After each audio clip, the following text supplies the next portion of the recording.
Good morning, good afternoon, and good evening, ladies and gentlemen, and welcome to the Command & Conquer 3 Kane's Wrath Decade Cup Quarterfinals. Hosted proudly by GameReplays.org. My name is Spartacus, and I do truly apologize, everybody, for the technical issues that we are dealing with this morning. I have not streamed since I've moved, and it is obvious that I should have tested this last night. However, I did not. I decided to get some sleep instead. But anyways, thank you all for joining me over on Twitch. I know we're on Twitch. I know I'd prefer to be on YouTube. I'd very much prefer to be on YouTube. So for those of you that didn't get to catch this live, I do apologize. I promise I'll have a video up for you on YouTube, and you'll be able to see all this stuff for yourselves later on. But again, I greatly appreciate everybody's patience. This has been an arduous process this morning. I've been going at it for about an hour and a half now, and it has not been working too well. But anyways, it looks like Twitch is going to cooperate with us, so video quality might not be as great as normal, but at least it will be visible. And that's all we will shoot for today. But anyways, for today, it is going to be the Decade Cup quarterfinals. I'm not going to spend too much time getting into it. If you guys want the details of the Decade Cup, you're going to have to go over to GameReplays.org, take a look and see what it was that was going on. This has been going on for several weeks now, and we are coming to the culmination of the very final portion of the tournament. We do have $2,300 up for grabs in this tournament. Some of the money has already been distributed, or at least has been won in some of the earlier stages, and now we are getting into the quarterfinals. So every single player that you're going to see here today is walking away with a cash prize. It's just a matter of how much you get to go home with, and that is going to be the question. We'll take a look at the prize breakdown just really quickly. I'm going to try to rifle through some of this stuff because I know the players are very anxious to get going. So we have $2,300 on the table here. Myself, Spartacus TV, the channel donating $1,000 to the tournament. I went ahead and matched that with my own cash, so $1,000 came from the ad revenue of the YouTube channel, which is pretty much the entirety of the ad revenue that I've earned so far in the last 4 or 5 years, and $1,000 from myself just matched there to make this one fun. Phantom, our tournament organizer, donated $120 himself. Zypher Bullet and Kane's Wrath admin also putting up $120, and Vivo, the site-wide administrator, I believe, for Game Replays, or one of the site-wide administrators anyways, putting up $60. So we have a prize pool of $2,300. Again, I believe about 10% of that prize pool has already been distributed, or should have been distributed, to the wildcard winners. The wildcard winners of the first 4 events. They are all playing in this event as well. They all got early seeds. So taking a look at it, the prize distribution for 5th through 8th place is going to be 2.5%, which equals out to $57.50 per player. So not too shabby for just showing up and playing in the 8th, and just playing. You don't even have to win. You walk away with that guaranteed. 4th place, if they do manage to make it to 4th place, takes away 5% of the prize pool. They get $115. 3rd place will get 10%, which is $230. 2nd place getting 20%, $460. And then 1st place walking away with the largest cash prize I think we've had since I've been casting, certainly for as long as I can remember. 45% of the prize pool being over $1,000, $1,035 for the 1st place prize. So these guys are definitely going to be working hard to take home that 1st place prize. And again, for the record, I do want to send you guys over to GameReplays.org. There are other casters that are going to be involved. It's very likely that I may not be able to be here for the actual finals, which is terrible, but it is the reality. So just keep that in mind. Head over to Game Replays, check out all the information. This Decade Cup has been fantastic so far. Be sure to take a look at all the games that have been played. I'm going to throw the bracket up on the screen here just so we can take a quick look at it, and then we're going to head into our first game because I believe the players are ready to crucify me, seeing that I'm 45 minutes late here. And let's pull that up on the screen. Here we go. All right, so here's the bracket. This is the final stage. I had the link down in the YouTube video description. I am obviously not on YouTube right now, so I can't give you guys that link. I guess I could just spam it in the... Anyways, I think you guys can post links. Whoever's a moderator, go ahead and post links to the bracket if you can. Please don't abuse moderator privileges. But anyways, Aeonian versus Technique is going to be our first matchup for the day. Phoenix versus Senna will be the second. Maze versus Bike Rush Owns will be the third. And One Vision versus Master Leaf will be our 4th and final match for the day. So this is all going to be best of 5 series. We are going to see all 4 series, hopefully. And we should be underway here shortly. So again, you can take a look at this. The group stage is also in here as well. So if you guys wanted to see how things fared in the group stages, you can take a look at that and see how all these players did. It is pretty awesome. But anyways, we are into the final stage, so quarterfinals will be it for today, and then tomorrow we will be live at the same time. I'll probably be on Twitch again just to make sure that everything runs smoothly, and I'll make that clear on YouTube. That will be the semifinals, which will be strictly just the semifinals, and then next weekend, I believe, will be the grand finals. You have to take a look on gamereplays.org/Kane's Wrath for the information on that, and I will try to post a video that kind of explains that and maybe give you guys a link to whoever the streamer may be for that day, as I'm not sure whether or not I'll be able to be there. I don't think I will be able to, but on some off chance that I am, I will let you guys know. But anyways, that's going to be it for now. We will head into our first game, so be sure to stick around.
Hello, everybody, and welcome to game number 1 of our best of 5 semifinal, or rather quarterfinal series. I'm so used to saying semifinals for best of 5.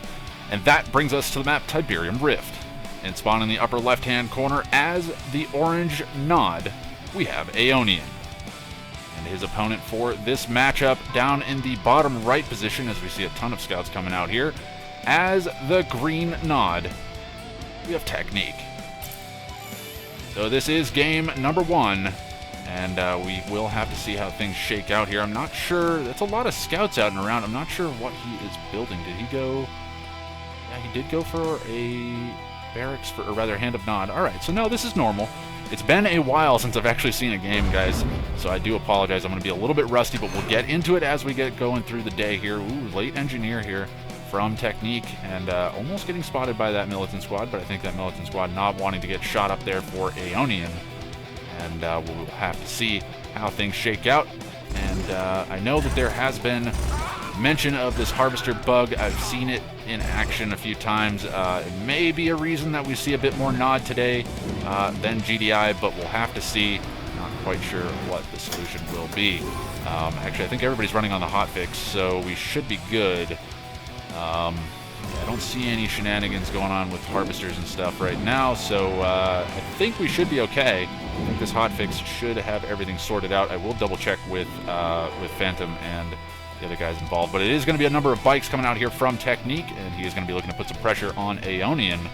And Aeonian, what does he have in response? It doesn't look like he has much. He's only got a couple of bikes coming out now, but there's a lot of bikes out here for Technique, so we could be seeing some Harvester pressure here coming out from Technique here in the very near future. And Shredder Turret's going to be coming down to draw some fire here, as well as the Militant Squads drawing some fire and getting some damage down on these bikes. Bikes coming in for Technique. They are getting picked off a little bit here by the bikes from Aeonian, but they will survive just a little bit. One Harvester going to be taking a lot of damage, but it's not going to be too much, I don't think. Ooh, the MCV gets sold, so it's a double War Factory all-in here for Aeonian, maybe realizing that he's a little bit behind. Technique not going double War Factory all-in himself, maybe looking to do that in response, and he is building something, so it is probably a second War Factory. He may look to hold on to his MCV for as long as he can. Harvester there, just getting some repairs, and it looks like the bikes are just going to be killed the second they come out of the War Factory. Or no, I'm sorry, that was a bike from Technique that was going down. So nice pickup there from Aeonian. He does look like he held off the aggression, however, he has gone to War Factory all in. Technique has dropped a second War Factory, but he hasn't sold his MCV. He's dropping another power plant, which may mean that he is going to sell the MCV, as I'm stumbling over my words. Yeah, realizing that Aeonian's going to have a huge rush of cash now, and he's going to be able to build up a lot of bikes. Technique going to have to go all in response, So not Black Hand, but not double War Factory all in here for today, and that is what we see in tournaments, folks. We're going to see it again. Double War Factory all in. It's going to be bikes for now, and it's going to be interesting to see where the transition comes in into Scorpion tanks. It looks like the engineer for Technique has gone down. I think the engineer for Aeonian has already died. I don't see anything kind of skirting around the outskirts of the map. So we are going to see a little bit of a bike engagement here. Technique maybe not wanting to engage into that. He doesn't have any front line. Right now he is going to lose one bike, maybe? Nope, that one definitely going to be going down. I don't think he traded out for a bike of Aeonian's, but it may have been. It's going to be very close, but this is going to be a very tense set of engagements, because if anyone gives up too many bikes, then the other person will be getting a lot of pressure on their Harvesters. It is going to be buggies coming out for Technique, and it is going to be buggy here strictly for Aeonian and Technique. Neither one of them seeming to make that Scorpion tank transition just yet. More bikes coming out here from Aeonian. A big engagement here. It looks like Aeonian getting some pretty good cleanup on the bikes, but Technique does have a lot of buggies out. He's just cleaning up these bikes as they continue to chase down the bikes running away here from Technique.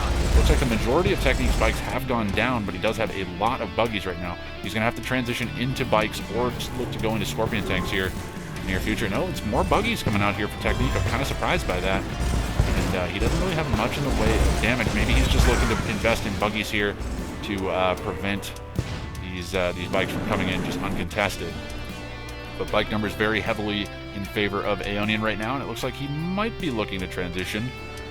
He does have control of the map right now. Doesn't look like he's going to capitalize on it. We don't see any Harvesters in the center of the map. That is something that you need to be careful of when you're running buggy, obviously, as those bikes will spot the Harvesters.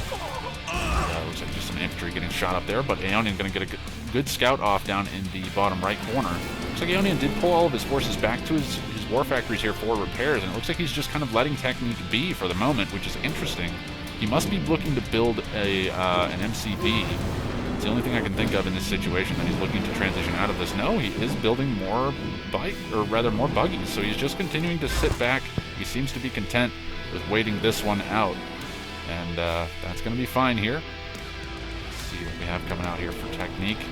Just going to be rolling around in the middle of the map. We do have a couple of Harvesters here from Technique in the middle of the map. They are going to get picked off. There's just no way to defend those. And one Harvester going to be going down. So very close, and it does go down. The other Harvester, there's no tidbit in that Harvester. More and more bikes streaming in here. Good front line here from Technique, but it looks like Aeonian is coming in and hitting the back line. Technique managing to keep a fair number of these bikes alive, and it looks like he is going to take an advantageous trade here. He did lose a Harvester, though, so that's not too good. I think that losing that Harvester is what allowed him to get a little bit of a better trade here as the things have gone on. And that Harvester is still getting shot up, and maybe Aeonian committing into killing that. Nope. It looks like it is going to be Technique pulling that one back here. And now Aeonian is going to be forced to fall back. He has lost a lot of his bikes. Very strange set of engagements here, just kind of letting the units kind of mash into one another. Looks like Technique is now going to be allowed to pressure the Tiberian Spike here of Aeonian. He cannot allow that to be taken out. Buggies coming forward is going to be a huge tanking front line. There are a lot of buggies here too, but it looks like the bikes are wasting shots on the buggies. They're now looking to pick off the bikes in the back line. Technique doing a nice job of microing to take out the bikes in the back line of Aeonian. This fight is getting pretty messy, but it's looking like both sides taking very heavy losses, but the buggy numbers here in favor of Technique really coming through. He has only a couple of bikes left, but the buggies are just such an annoyance right now. Just so tanky, and a lot of them actually have pretty heavy veteran status as well. A couple of them poised to go heroic, and it looks like that is going to force Aeonian into a Scorpion tank transition. A couple of Scorpion tanks out there for Aeonian. That will give Technique the run of the map for the moment, and it looks like he is going to capitalize on that by grabbing this blue Tiberium. That is really what you need to be doing in this situation, because you are not mining very much on your first field. You're going to be forced to long distance harvest anyways. You might as well look to grab map control and then grab away that blue Tiberium. Not sure where that harvester was, but it is very far away from where it needs to be. So Aeonian definitely in a rough spot right now. A couple of bikes along the bottom side of the map here for Technique, making sure that he's not being flanked by anything, and may also be looking to get a little bit of a flank on himself. And it looks like a number of the buggies here returning for Technique. Again, a number of these buggies already double vet status. So very, very interesting to say the least. And the Scorpion tank numbers are going to be up in favor of Aeonian right now, but it may be Technique looking to transition into an MCV. And I think that is going to be an MCV. It's taking far too long to be anything else. So rather than committing more and more into this bike buggy, or even looking to go into Scorpion tanks himself, it looks like Technique is going to roll the dice and try to get out an MCV here. No, looks like he paused it.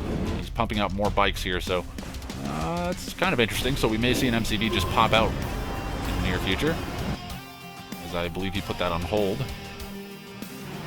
Maybe trying to trick Aeonian, or maybe he canceled it. I'm not quite sure. Not entirely sure what's happening here. I did see something that was taking a very long time to build, and I'm quite certain that that would be an MCV. But maybe Technique realizing that he needed some more forces on the ground or to maintain that map control, and I think he's looking to see if Aeonian has rebuilt an MCV, but he has not. And all the Scorpion tanks moving out here for Aeonian. He's got very small number of Scorpion tanks, though, surprisingly small number. He is low on eco, so he's going to have to really take some good engagements here if he wants to win this game. But the Scorpion tanks, unfortunately, getting shot up here by the bikes, taking some rear armor damage as well, which is not what you want to be seeing. A Scorpion tank or two out for Technique as well, and this is going to be all but done here for Aeonian. There's really no way for him to win this engagement. I mean, he needed to pick off some of these bikes before this engagement really started, but with those Scorpion tanks being so much slower, it's pretty hard to do that, and Aeonian throws in the towel, and Technique takes game number 1.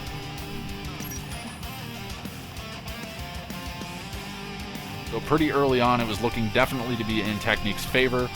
He managed to get a little bit of damage on Aeonian early, forced him into a double War Factory MCV cell, and then he just managed to win that outright as the game went on, getting that double War Factory MCV cell himself, and then also looking to grab that blue Tiberium. So just holding onto that map control, taking that blue Tiberium when you can, it just gives you such an influx of cash, and it just allows you to kind of dictate the pace of the game after that. You can either continue to spam out bike buggy, you can transition into Scorpion tanks, you can even look to rebuild your MCV. Technique just continuing to put pressure on Aeonian, and then Aeonian taking a final bad engagement, just sealing the deal for him there. So anyways, that's going to be it for game number 1. 9 minutes and 35 seconds on the clock. Pretty convincing victory there for Technique. Looked a little bit dicey in the early stages. Those first couple bike buggy engagements didn't look great, but Technique definitely showing his work as that game went on. So anyways, that's going to be it for game number 1. Game number 2 coming up momentarily, everybody, so be sure to stick around.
Hello, everybody, and welcome to game number 2 of this best of 5 quarterfinal series. And game 2 brings us to the map Small Town, USA.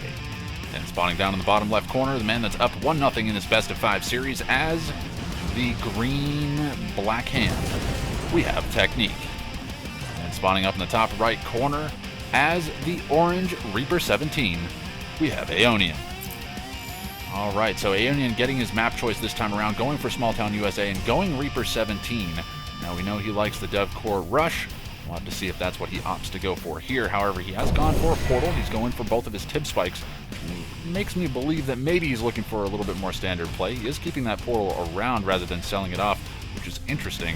Maybe he's expecting to save that for some disintegrators, some panic disintegrators, if he realizes that Technique is going all in. Those disintegrators can be pretty good at handling those bikes if they do come in. It doesn't look like that's going to be the case. I don't know that he necessarily needs the portal right now. But it looks like he is going to hold on to it for the time being, powering it back up, in fact. So maybe something coming out in the near future. I'll have to see what's going to be coming out here from Aeonian. I am curious about his build. And we do have some scouts out for Technique. So scouting advantage, obviously, over to Technique right now. Blackhand just so good in the early game, especially with those scouts. I mean, in this area where there's a lot of buildings, you know, you can play with the structures and look to get yourself. Not sure what Aeonian is upset about. Oh no, he canceled his refinery, which was done. Oh, a critical error there for Aeonian. That may actually convince Technique to just go all in here. Oh, and he's got a flame rush coming. Technique already with a couple of flame tanks coming across the map. This is probably GG for Aeonian. He didn't put down his second refinery. He's not going to have the cash influx that he needs in order to hold this off. Seeker tanks finding the flame tank. Well, maybe not. Maybe not. Second refinery comes down here for Aeonian. It's not game over yet, but there are 2 flame tanks out here for Aeonian, or rather for Technique, and they are just kind of hemming Aeonian in here, as we did see the MCV on the move for Technique. He's moved up to the top side. Looks like he is going to try to get his expansion up and running in the near future. Just looking to get that MCV moved because he just had some downtime with it. I think just trying to capitalize on the time. It is going to be a Reckoner following up for Technique, and that is a double Blackhand Reckoner. This is GG. There's just no way to stop this. Just too much flame weaponry. That Reckoner is going to last forever. He actually probably could have positioned that a little bit better, moved it in between the Warp Sphere and the refinery, but all of the infrastructure here for Aeonian, aside from a couple of power plants and his MCV, have been destroyed, and I'm thinking that's probably GG. I don't know how he really recovers from this. He may just look to play this one out. If he has enough money to drop a refinery, he might be okay. He is going to take some damage on his Tiberium spikes, if he has not lost them both already. He still has the 2 Tiberium spikes, so he does still have income. Does have enough money to drop a refinery, but he is definitely very far behind. And I wouldn't be shocked to see a second War Factory. Oh no!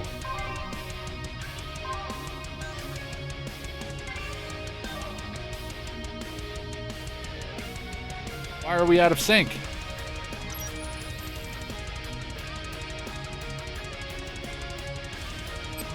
Oh no. I'm not sure what happened there. We did have a hotfix that came out, which may have caused the game to desync like that.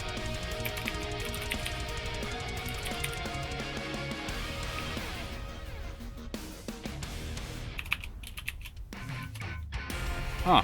I'm not sure what caused that, to be honest. We will take a look in the lobby and see what the tournament officials are saying, but, I mean, that game definitely looked like it was going in favor of Technique. There's no question about that. However, I think the argument to be made is that Aeonian wasn't dead. I mean, Technique would have had to have played awful in order to lose that game, but boy, I don't know. I don't know what the decision is going to be, and I guess I'm more worried about the desync issue than anything else. So we're going to hop into the lobby, find out. I'll keep you guys posted. You'll obviously be able to see what's going on in the between game screen. So I'm not sure what is happening, but we will find out.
All right, guys, it looks like I have things working again now. For whatever reason, I can't seem to get it so that I can run it in windowed mode, but we won't worry too much about that, as it's just going to be an annoyance, but I will work through it. We'll be able to see the game. I don't know if I'm going to be able to see my scoreboard on the screen, but should be working now. And to fill you guys in on the desync issue, to be completely honest, I think that was my fault. But hey, don't tell them. Don't tell them. Shh, this is our secret. I think that was my fault. I think I wasn't running the hotfix properly. But don't tell them. Don't tell them. Promise me. Promise me you guys won't tell them. I'm going to go into the lobby and I'm going to act like I had no idea what just happened. I'll be like, wow, I have no idea what happened. This is so weird. Somebody must not have installed it properly. Turns out it was me. And, but anyways, we're going to be headed into game 2, or I'm going to see what they want to do. I'm not quite sure. I believe that was my fault, but I apologize, guys. We'll get it sorted out, and we're headed into our next game very shortly, so be sure to stick around.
Hello everybody and welcome back to game number 3 of this best of 5 semifinals, or rather quarterfinal series, and that brings us to the map Tournament Decision. And spawning down in the bottom left corner as the orange black hand, we have Aeonian. And then moving up into the top right position as the green steel talons, we have Technique. And, nope, need to fix that. Sorry guys, I'm gonna have to tab in and out because my screen is not working properly. Try to sort this out, but man, it has just been issue after issue today on my end, and I do apologize for that, but we will get started. Where is it? There it is. Okay, there we go. Scoreboard is up. We are good to go. It is going to be Black Hand versus Steel Talons. So game 2, going over to Technique after the decision by kind of myself and Phantom. It was just kind of a gut, not a gut decision, but it was just kind of a logical decision that, I mean, the game 2 did desync on Small Town USA, but I mean, Aeonian was pretty much dead. Every player that I was seeing that was chiming in on the matter that knows the game pretty well was agreeing pretty much wholeheartedly. So, I mean, it is unfortunate, but I think in the spirit of keeping things moving, we do want to go ahead and keep it rolling. So Technique is up 2-0 in this best of 5 series. So this could be it for Aeonian if he doesn't win this game. But he is Black Hand, so he does have a good opportunity here. Certainly not in too much of a bad spot. I mean, being down 0-2 doesn't help, but he was going to be down 0-2, I think, either way. If you disagree with the decision, let me know. That's okay. But I think it was the right call to go ahead and give the win over to Technique. To replay that would have just given a little bit too much credit to Aeonian's ability to recover in that game, I think. Even though it was unfortunately my issue, I believe. I won't stand by that, but I believe it to be my issue rather than them. I believe it was me that desynced. So unfortunate to say the least. But anyways, we do have a couple of these Titans out walking around for Technique, maybe waiting for some bikes. We can pick those off. There's only going to be a buggy out here for Aeonian. And MCV is going to deploy here for Technique, maybe looking to grab himself a defensive tower, which would be interesting. It may also give him control of the EMP center. I don't think he's got build radius up all the way up there, though. I think he's only got build radius of that tower. So I'm not sure what his plan is with this MCV. Maybe he's looking to base push Aeonian. This would be interesting. He does have a lot of Titans out, which would seem to imply that it is going to be some kind of a base push. However, he does need to be careful because obviously you can be flanked pretty easily on this map. It is going to be rocket squads coming out here for Aeonian. Smart move. Going to be responding to this base push. At least it looks like a base push. Where's the MCV? The MCV is not moving out, though. The MCV may be just looking to fake out the base push. Third refinery comes down here from Technique, so he may be convincing Aeonian that it is going to be a base push, but in fact, it doesn't look like it's going to be. It looks like Technique may have been looking to fake Aeonian out there. He's going to pull back the 3 Titans that he has here, and I think this may have actually just worked. I think this forced an overcommit here by Aeonian, but this is what he needed to do because he thought this was on the way. He must be realizing it now. I'm not sure why he's continuing to spam out infantry, unless maybe he thinks that Technique is just massing up before he heads in. But it doesn't look like Technique is doing that. He's going into a command post, and it looks like he's going to maybe get into AP ammo. He may even look to get into the air here in the near future. This is interesting. I have not seen this in a while. Yeah, airfield comes down here from Technique, and he immediately starts queuing something. I'm not sure what that is. It looks like it's building too fast to be hammerheads, so it might be orcas. I'm not quite sure. It might be hammerheads. It might in fact be hammerheads. Let me see. Because, I mean, obviously AP ammo going to be good with the hammerheads. Yeah, it's going to be a hammerhead. Alright, so a lot of infantry around on the map. Hammerhead's a good idea, but infantry upgrades done here for Aeonian going to make his infantry very strong. But AP ammo hammerheads are going to be very good at dealing with this, and Wolverines as well. AP ammo on those guys makes them pretty fierce, to say the least. But a couple of watchtowers already down here for Technique, so he's expecting this.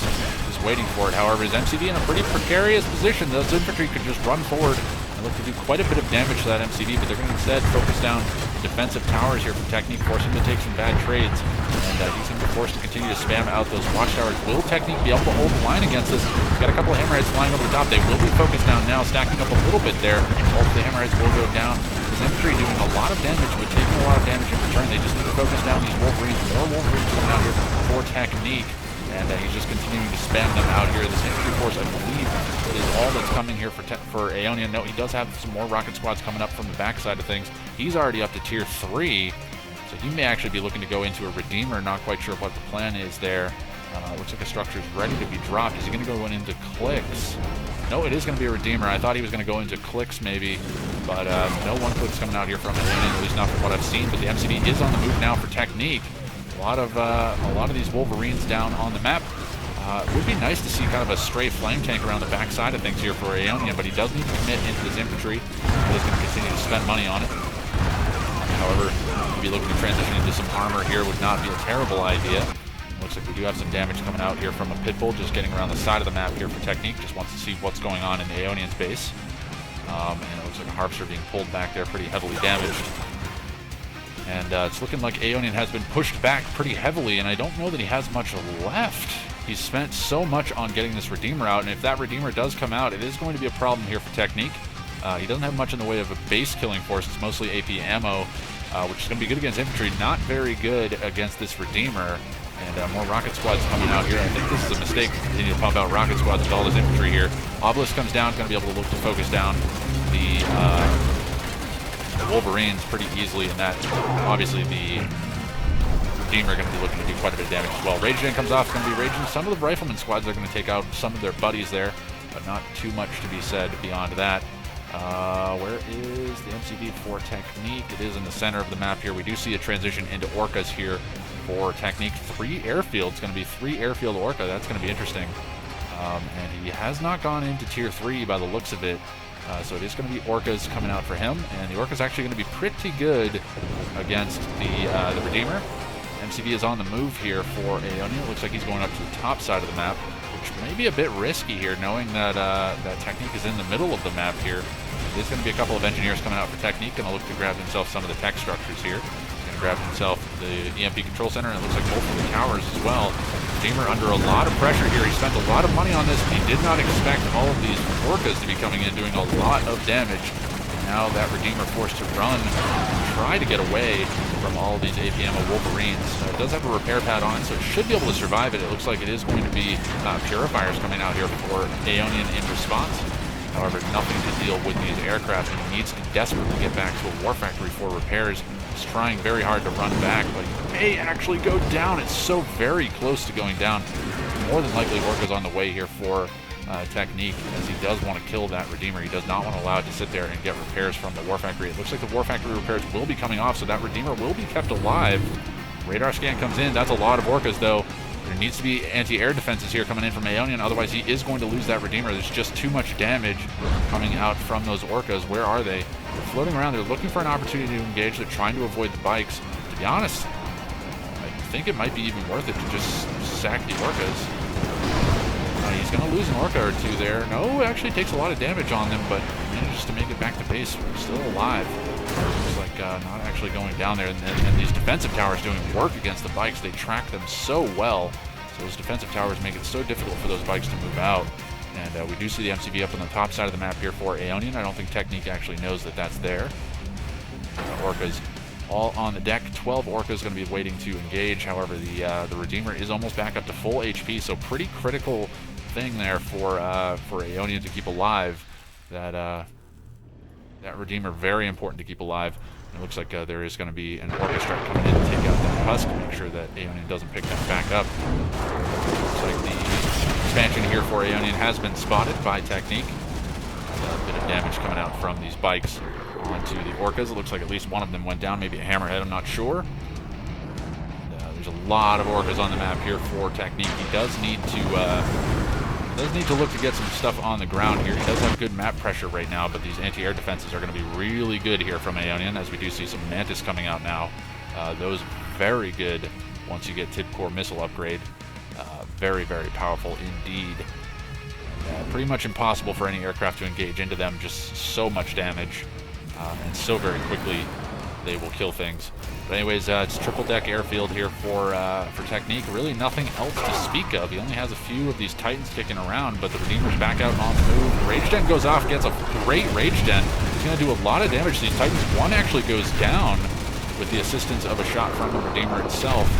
And defensive tower is putting some damage out on the Redeemer. He's going to go ahead and walk out of range of that tower and now look to focus down these Titans. And I think the Orcas are looking for an opportunity to engage. I think Technique is just trying to keep Aeonian busy with that Redeemer. They do manage to find themselves a Harvester, and they will pick that off. So this is the strategy here that Aeonian is, or rather that Technique is running for. He's looking to starve Aeonian out. He knows that those air defenses are tough to fight through. However, he can close off Harvesters. EMP coming out. He's going to manage to EMP the Redeemer, and we'll lock it down, but there's no damage. The Orcas don't have any ammo left. No, they do have some ammo left. That Redeemer will be going down. It's so close. It will be going down. There's no way it gets away from that. And the Redeemer does go down. GG comes in from Aeonian, and it's looking like that is going to be the series here, folks. Aeonian will be going down as we do see Technique just continuing to run through this base, and that is going to be it. Aeonian has been defeated. Technique comes through victorious. So pretty convincing victory there from Technique. I think he did force the overcommit from Aeonian into infantry. Aeonian, though, turning the tables and looking to really commit into infantry and then looking to push into Technique space, but Technique already getting up into AP ammo in anticipation of that, getting out some of those hammerheads. He was able to hold the line without taking too much of a bad trade there, and then transition straight into Orcas, making it just a miserable life for Aeonian trying to get out of his base. And going into the Redeemer was good. It was able to hold off all of that frontline force from Technique, but just not able to deal with the aircraft, and then just being starved out from economy there by Technique's Orcas flying around the outskirts of the map, making sure to keep those Harvesters in line. Technique just playing that game pretty well. So solid games there from both players, but that is going to be it. Looks like Technique is going to move himself into the semifinals, and he will be our first semifinalist for tomorrow, and taking down Aeonian 3-0 in pretty quick fashion. But anyways, that is going to be it, folks. That takes us into our next series. So Technique going to be on to the semifinals, and the semifinals again will be played tomorrow, March 18th at 8 a.m. EST, 1200 GMT. So anyways, that's going to take us into our next series, so be sure to stick around.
Hello everybody and welcome to game number 1 of this best of 5 quarterfinal series, and that brings us to the map Tiberium Rift.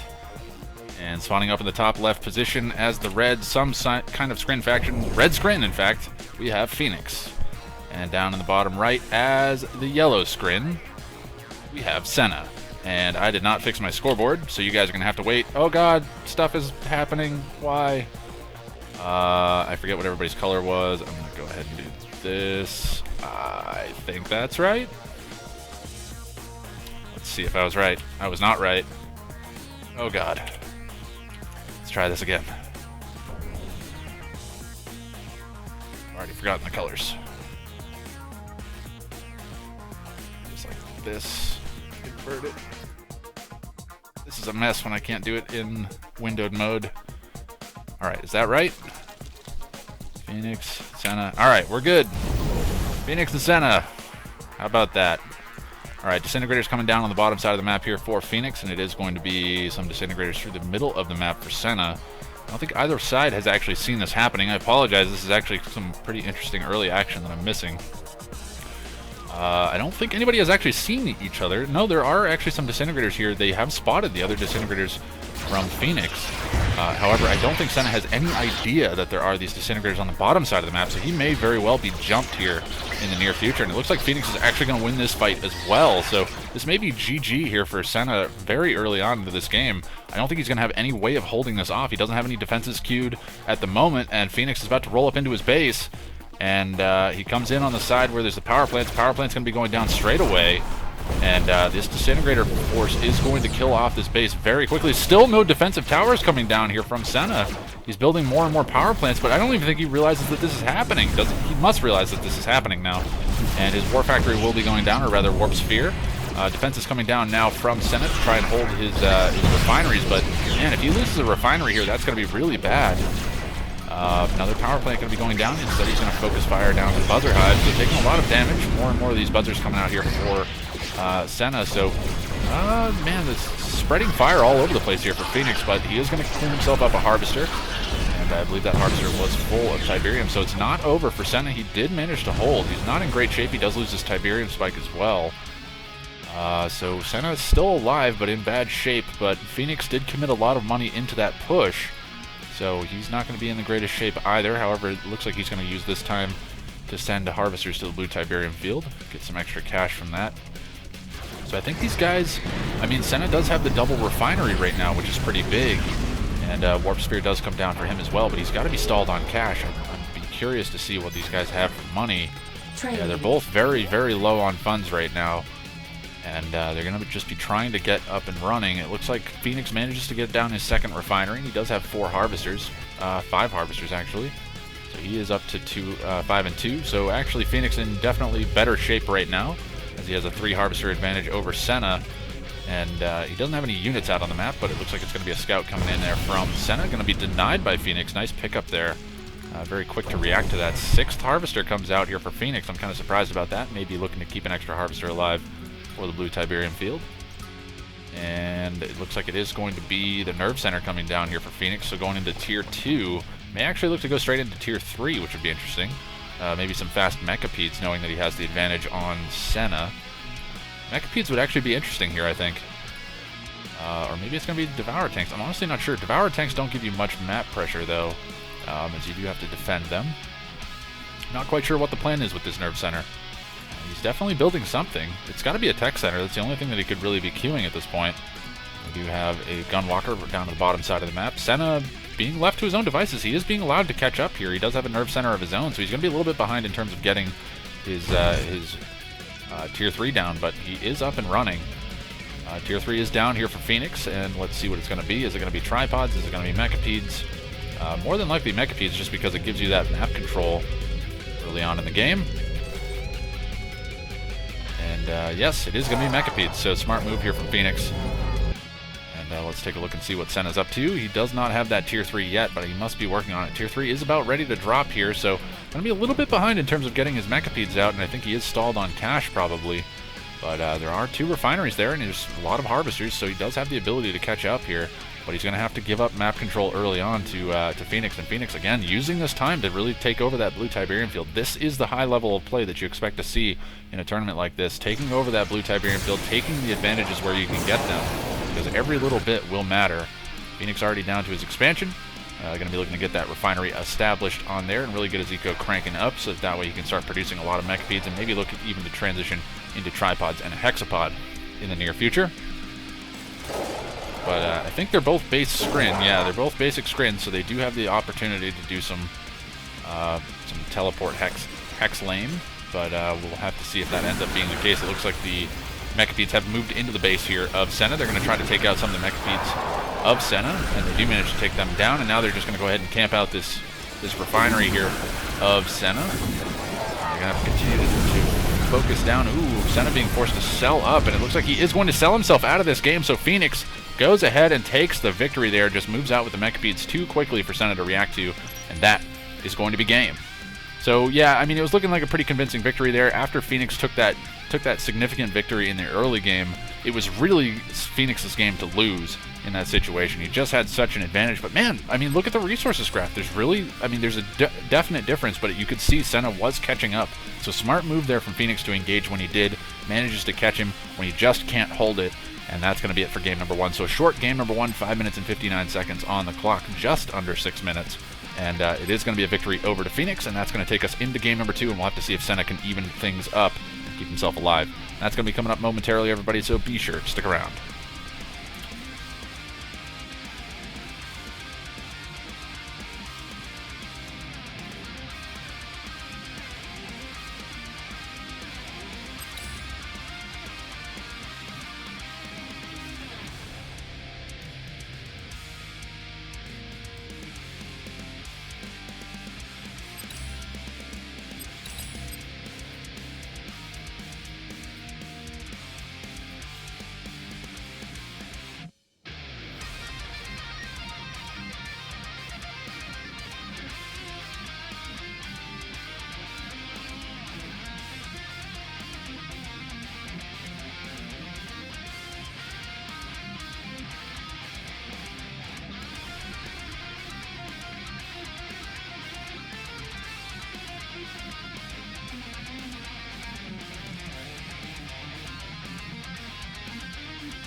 Hello, everybody, and welcome to game number 2 of our best of 5 quarterfinal series, and that brings us to the map Tournament Galaxy.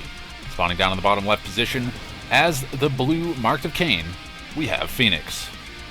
And spawning up in the top right position as the yellow Marked of Kane, we have Senna.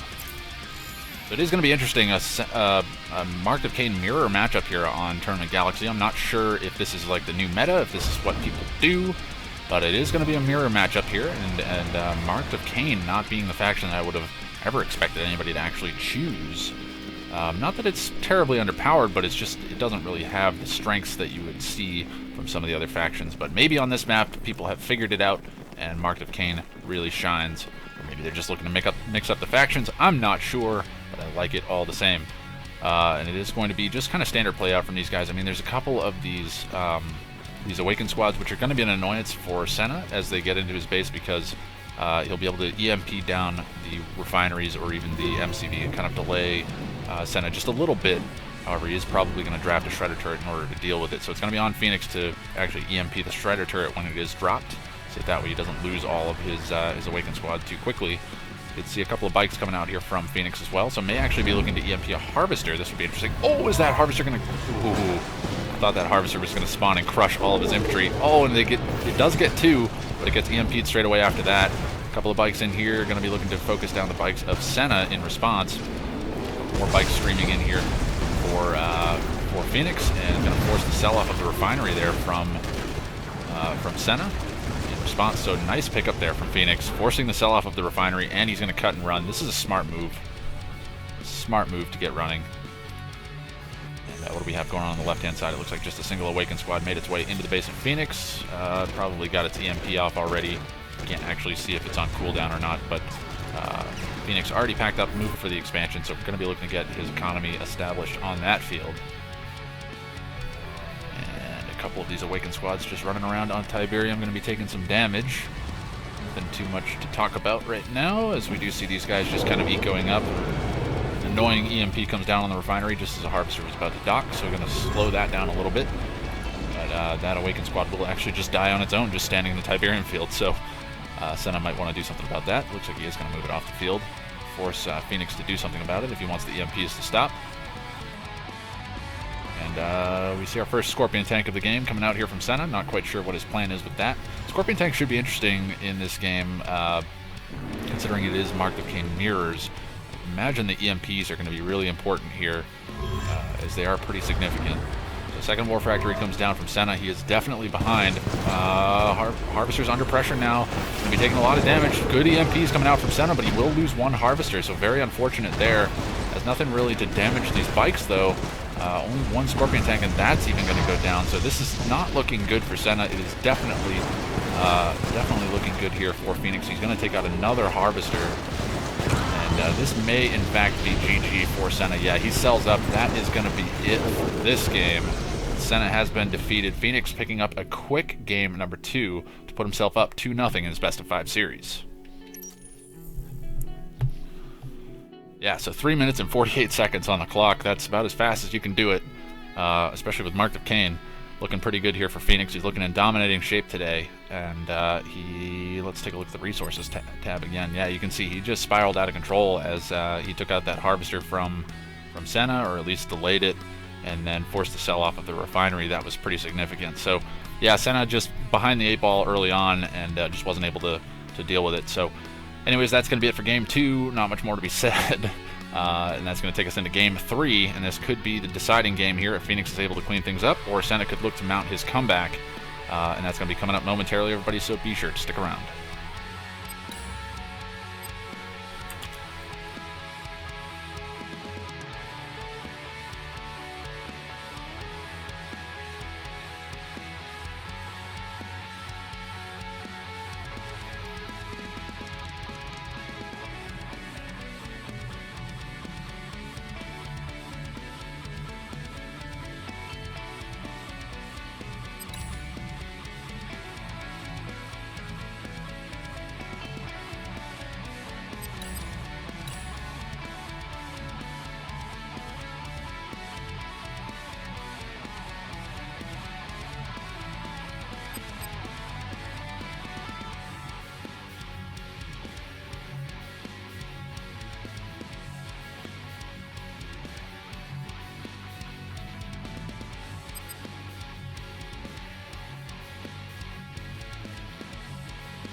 Hello, everybody, and welcome to game number 3 of our best of 5 quarterfinal series. I keep wanting to say semifinals, and that brings us to the map Tournament Odyssey.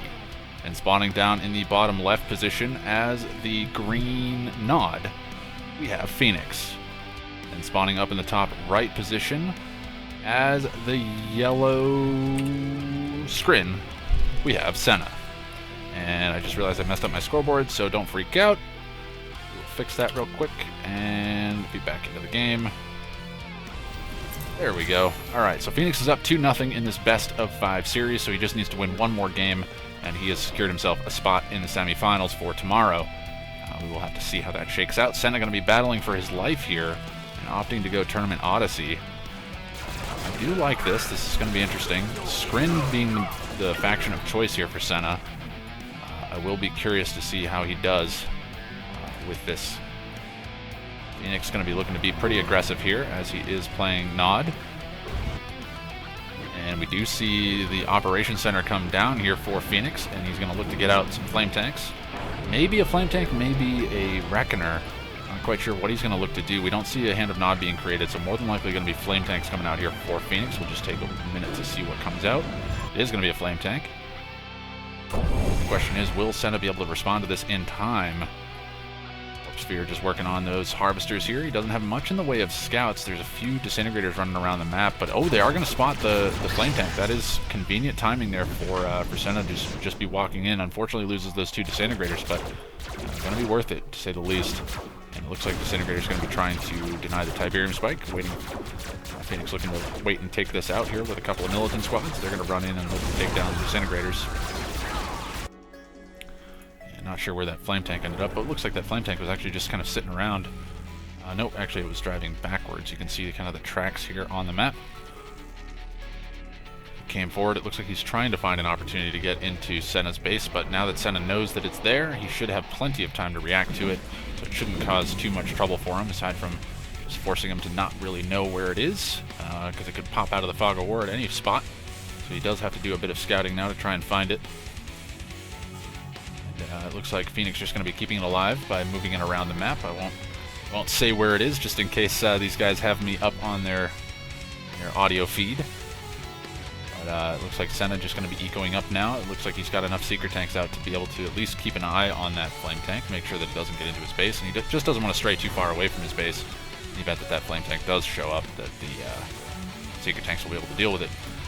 Second War Factory comes down. Ooh, this is going to be a 2 War Factory all in here from Phoenix. So going to be faking out that he's going for an expansion, and actually goes double War Factory all in. This is an interesting choice here from Phoenix. I don't know that this was necessary.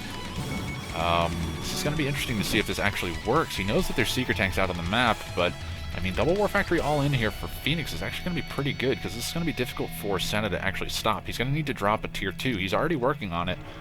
No, his tier 2 is already down. He's actually working on tier 3. If he gets tier 3 down, this is going to be really bad for Phoenix. Phoenix is going to need to mass up quickly and get into that base of Senna very fast in order for this double War Factory to work.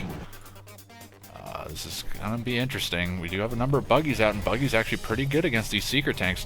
Tier 3 comes down here from Senna. Is he going to pack up the MCV? That would be a mistake. He does have a defensive tower queued of some description. Not sure what it was. It is going to be actually a photon cannon. You don't see those very often, but it's actually going to be pretty good here. And actually the flame tank can be coming in with the assistance of the bike buggy. This is actually a nice move here from Phoenix. He manages to find the one spot that is undefended here by Senna, and the secret tanks are now going to respond, but he's going to take a lot of infrastructure damage, loses his tier 2, loses a lot of his power plants as well. And I think he lost a refinery as well, which is really bad.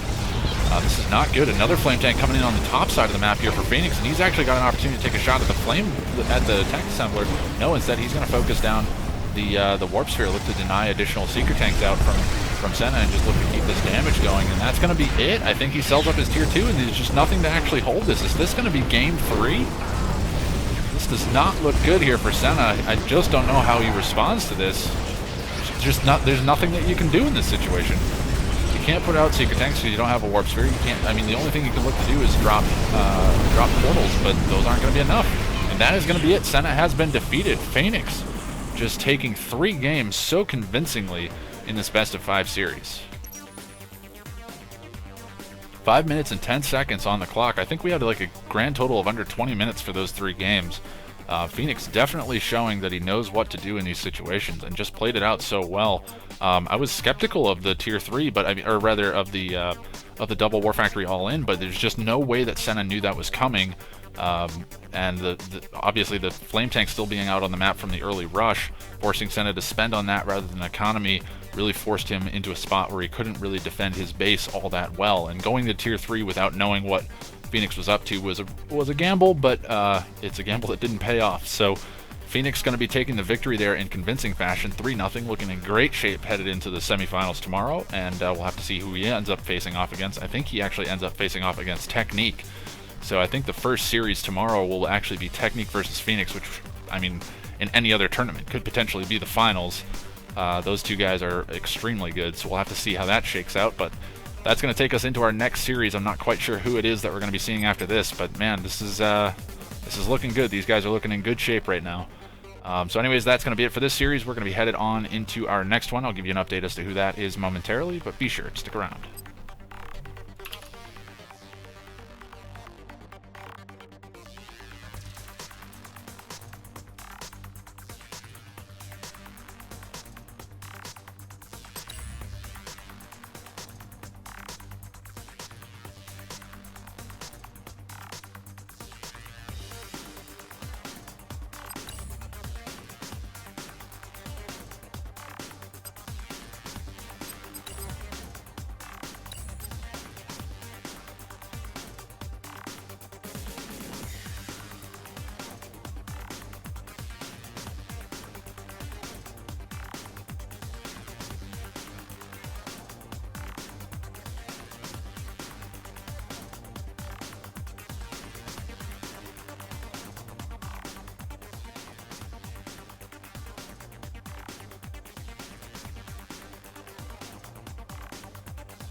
Hello, everybody, and welcome to game number 1 of our best of 5 quarterfinal series, and that brings us back to the map Tiberium Rift.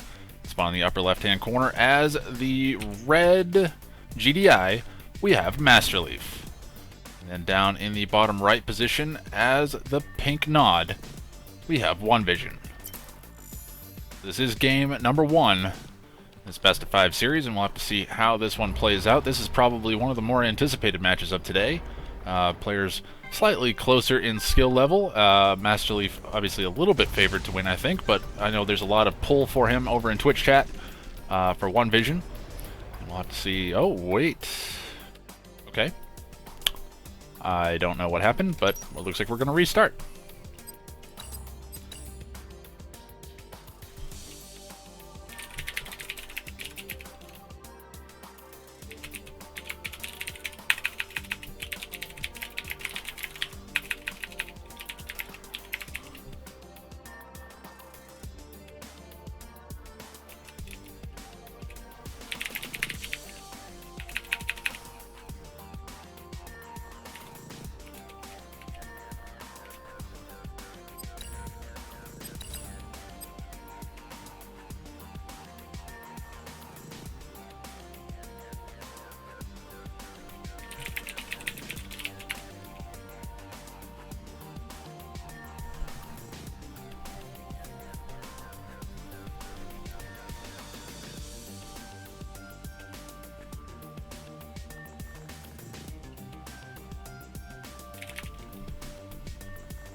All right, everybody, and welcome back to game number 1 of our best of 5 quarterfinal series. Sorry for the false start on that last one. It looked like there was a bit of an issue with OneVision not having applied the patch. But anyways, we are back in it, and this is going to bring us to the map Tiberium Rift, and spawning up in the top left position as the blue nod, we have OneVision. And then down in the bottom right position as the orange GDI, we have Master Leaf. Alright, so this is game number 1, and we should be all running the same patch, so there shouldn't be any desync issues, hopefully. We'll walk ahead with fingers crossed. A little weird to walk ahead with fingers crossed, I guess, but you get the idea. Let's see, it looks like it's going to be Engineer coming in for Master Leaf. It's not going to be sniped here, as he does have a scout to defend his Tiberium Spike. Both guys will grab their Tiberium Spikes without any trouble. It's going to be a single buggy out on the bottom side of the map here for OneVision. Just going to be keeping an eye out on Master Leaf. Let me just make sure I have these guys right. Yeah, I do. Alright. And Pitbull coming out from Master Leaf. Going to be looking to get some scouting information over on OneVision. And we'll have to see if there's any early rushes here in this game, or if these guys look to play this one out a little bit more standard. It's looking pretty standard so far. We're seeing a second refinery about to be dropped here for OneVision, as we do see that come down. And he packs up the MCV, and he's going to go for an expansion. So it is going to be standard play here for OneVision. Second power plant comes down from Master Leaf. He's going to be going for an expansion as well. So we're going to be seeing our first eco game of the day, I think. We haven't really seen anything without any early aggression. MCV's on the move here for OneVision. And he should be able to get his expansion up and running just a slight bit faster, but Master Leaf going to be poking a bit of damage onto these harvesters. He's spread out the damage quite a bit across all of these harvesters, so not sure if it's going to be anything meaningful, but it may be something that's useful a little bit later on when he looks to do some harassment. MCV is unpacked here for OneVision. He's going to be looking to get his expansion running, and MCV going to be unpacking for Master Leaf momentarily. So we do see that plop down now. And Shredder Turret comes down here from from OneVision, looking to maybe kind of fend off this Pitbull, but was low power, didn't actually get any damage down on it. Bike will come out, but it actually trades with the Pitbull. So nice pickup there from Master Leaf to grab himself a bike kill while he was up there, just doing some damage. And a scout for OneVision going to be going down here to the watchtower from Master Leaf. He does manage to completely clean that one up, so nice pickup. So the early scout's going to be cleaned up here, and it looks like it is 6 harvesters here for Master Leaf on his main field. 1 harvester being transitioned up after it unloads. It's a smart move. These guys are doing very well moving around their eco.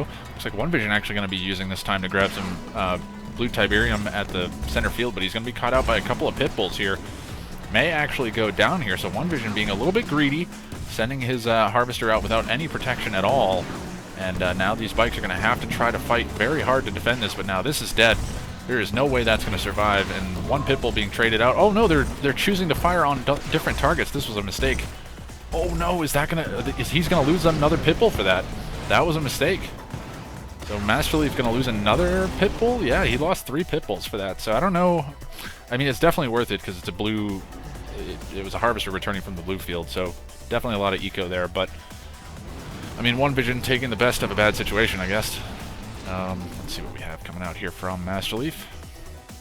Again, looks like pretty standard builds here. These guys have just gone for refinery, then into second war factory, into tech, and I bet it's either a second refinery for Master Leaf, and more than likely going to be going into tech here in the near future. It needs to get down some more power plants, but some tier 2 is actually going to be good for him.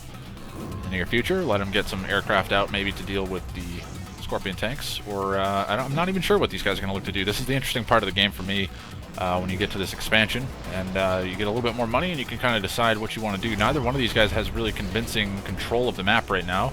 I'd give the slight edge to One Vision just because he has a few forces out, but actually Master Leaf has a decent number of pit bulls out on the map as well, so both of these guys in pretty good shape right now.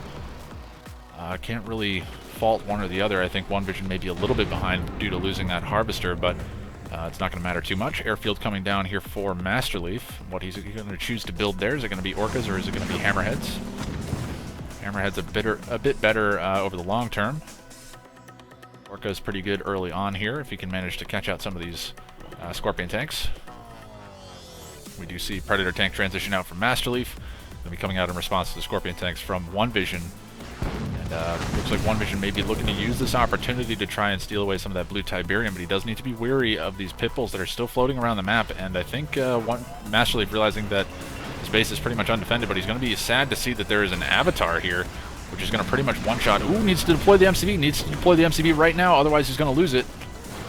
Oh no, One Vision rolling the dice there that Master Leaf would not stay and commit to killing off that MCV. It's an interesting choice. Dozer Blades is done there for One Vision as well, but Master Leaf just causing problems with these pit bulls. He's going to take out a stealth tank before it's able to actually join its buddies. Oh no, is he not going to get it? He's not going to get it. Oh no, and that's giving kills over to this flame tank. That's not what you want to see. 2 more pit bulls going to be going down there, and that flame tank going to be taking the kills on all of them. That's very good there for One Vision. And Master Leaf now pushing One Vision back into his base, saying, hey, I've got the larger Predator tank number here, and I'm going to be able to push these forces back into their base and look to defend. But another Avatar going to be going down there as well, so unfortunate pathing there from One Vision, I think, to get caught into the mix here. And he's going to lose another Scorpion tank as well, so pretty good trades coming out here from Master Leaf, despite losing all of those pit bulls earlier. And we do see the stealth tank floating around here. It does have Tiptor missile upgrade as well. Let's take a look at what's going down on the bottom of the map. Ooh, construction yard under a lot of pressure here. One Vision taking a lot of damage. Actually, he could just straight up lose this. Yeah, he's going to lose this. There's no way. Pit bull mortar's done from Master Leaf. There's no way this MCV is allowed to be kept alive. That will go down. That's a pretty big loss there for One Vision. A pretty big mistake to be sending that out without any support. It was very risky. I think he just forgot about it, to be honest. So that's a bit unfortunate there for One Vision. Certainly not out of the game, but now if Master Leaf is able to pressure him on his expansion field, he can really look to kind of stranglehold One Vision out of this game as he sets up his second expansion of the game on this topside field. It's going to be looking good here. We do have a Harvester going down here from the Tidcore stealth tanks, and it's going to be chased away by a pit bull, but those stealth tanks are just so good. They do so much damage. You can pretty much one-shot these pit bulls, and it's going to take a lot of damage, but I don't think it's actually going to go down, so very nice pickup there from One Vision. These stealth tanks really causing problems here for Master Leaf. He's going to have to respond to them.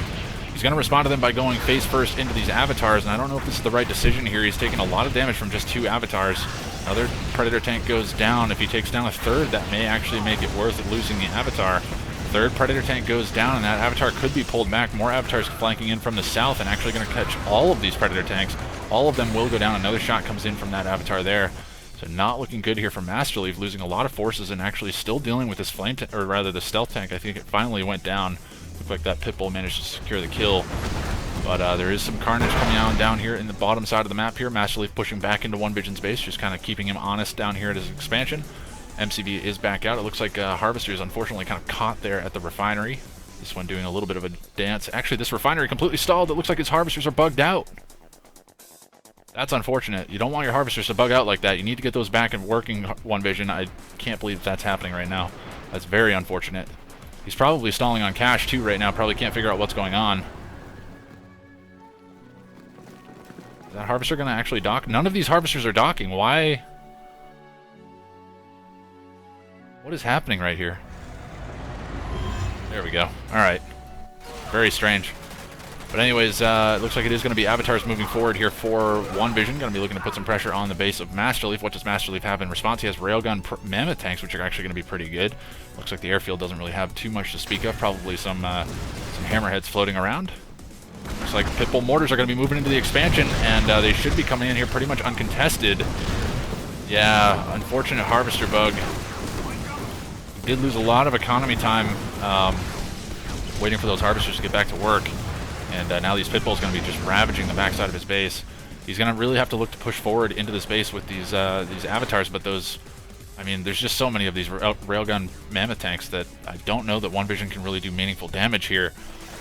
Even if he does, I mean, he's pushed Master Leaf off of his expansion. Does he actually have, he does have an MCV, so he does still have a build. I was thinking maybe he didn't have a build so he could look to just starve him out, but pretty soon One Vision's not going to have a build. He's lost pretty much everything. I don't think he has an MCV to speak of at the moment, and his War Factory going to be going down here as well, so One Vision not looking to be in great shape in this game. He only has one War Factory left, and that's his only production at the moment, so not looking good for him. He's going to have to look to press Master Leaf out of this game with his Avatar Force, but there's just so many Mammoth tanks, and honestly, Master Leaf can just play defense here and win this game through attrition, because he does still have economy and the ability to produce units, whereas One Vision's going to be forced to rebuild an MCV here. Nice pickup there from Master Leaf to kill off, it looked like another stealth tank maybe. It looks like One Vision is going to pull back here, realizing that he just can't fight against these mammoth tanks. They're just so powerful. And it is going to be hammerheads coming out as well. Stealth tank causing problems here for Master Leaf's harvesters that are long distance harvesting. And that one will go down. Wow, it almost one-shots the harvesters. That's crazy. Not wasting too many shots on that. Does need to take down that pit bull. Should take that down. Doesn't take too much damage in return. And yeah, this stealth tank going to be a problem here for Master Leaf. Needs to deal with that. Go ahead and shoot up this harvester. Ooh, so very close to taking that one out. And the mammoth tanks are on the move here for Master Leaf. This is dangerous. He knows that there's not any fast attack units here for One Vision, at least not enough to really do too much to his base. So he's going to look to press One Vision back into his base to try to avoid the map pressure here, and maybe look to keep that stealth tank back as well. But we can see the mammoth tank cleaning up a couple of those bikes without any problem at all. Looks like the second War Factory was destroyed. And he does have an MCV, does have infantry. He's going into infantry, but I think Master Leaf kind of anticipated this. It looked like he was starting to get out some hammerheads, but maybe it was just that single hammerhead. I don't really see any more on the map. Actually, I don't even know if that one's still alive. Yeah, there it is. Alright, so he does still have some hammerheads, but One Vision, it looks like he's still in this game. He does have a little bit of economy on this field that he can be looking to grab. There's probably a few too many harvesters on this tiny little field down here. But he really needs to get an expansion set up, and this is the problem right now, is he's having a long-distance harvest, but he's from so far away. And Master Leaf, he's also having a long-distance harvest. He does have a little bit back at home, but it's not very much. He needs to be very careful because there are those stealth tanks still kicking around, and those harvesters are on very low HP right now. Looks like Avatar is going to be under pressure here, but going to be looking to take out a few of those pit bulls on the flanking side of things. Looks like Master Leaf did have one stray mammoth tank kind of out of position there, but it's not going to matter too much. His force is going to be looking to keep One Vision off of the expansion, which is really what he needs to prevent at this point. However, the expansion could be coming to the north, and it looks like that is going to be the case. It looks like it has been spotted here by Master Leaf. He does see the expansion. The question is, does he have enough to actually deal with this MCV? And I don't think he does. We are going to see a bit of an engagement up here, though, as we do see Master Leaf actually moving down to the south. Not sure where he's going. Not sure why Master Leaf is sending all of his mammoth tanks back down to the south. He knows that the MCV is up on the north here for One Vision. Maybe he's looking to get his own expansion set up. Does he have an MCV on the way? I don't see his MCV. Am I missing something? Where's Master Leaf's MCV? Oh god, did I miss something? No, there it is.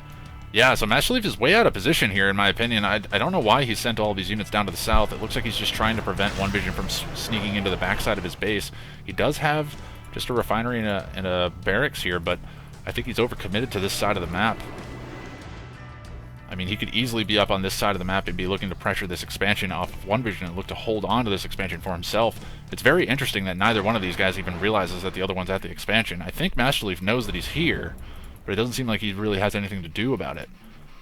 I'm not sure why he's playing so defensive right now. He has a lot of mammoth tanks, and they're going to be very good against these avatars. I mean, the avatars, I think, slightly outrange them, but I guess it's the infantry that's probably keeping him back. But again, that's all the more reason for One Vision to really keep his units up here and be looking to press forward and hold on to this expansion. Looks like APM Watchtower is going to be coming down, trying to deal with some of this infantry. Needs needs to start spamming out these watchtowers. Actually, you can use this rift to kind of build up some watchtowers and make it a little bit harder for these infantry to get across. It does create a nice little choke point for all of the ground units to have to go through, so this is actually kind of a nice spot here for Master Leaf, a little bit more defensible than it would be for One Vision. However, it's going to force Master Leaf to run through there as well, so Master Leaf kind of putting damage out all around the place, but now he's going to be focusing down the avatars, and the railgun mammoth tanks are actually all in position. They are all firing, however, they're kind of spreading damage out, and it's looking like Master Leaf is going to come through with a victory in this fight. However, the Disruption Tower is going to cause problems, but that's going to be it. One Vision realizing that he had no path to victory with all of those mammoth tanks kicking around, and that will be game number 1, going over to Master Leaf. It's a little bit longer game this time around, a little over 15 minutes, and not a convincing victory in either fashion. I mean, Master Leaf having the advantage for a good portion of the game, but it just didn't seem like he had the ability to close it out.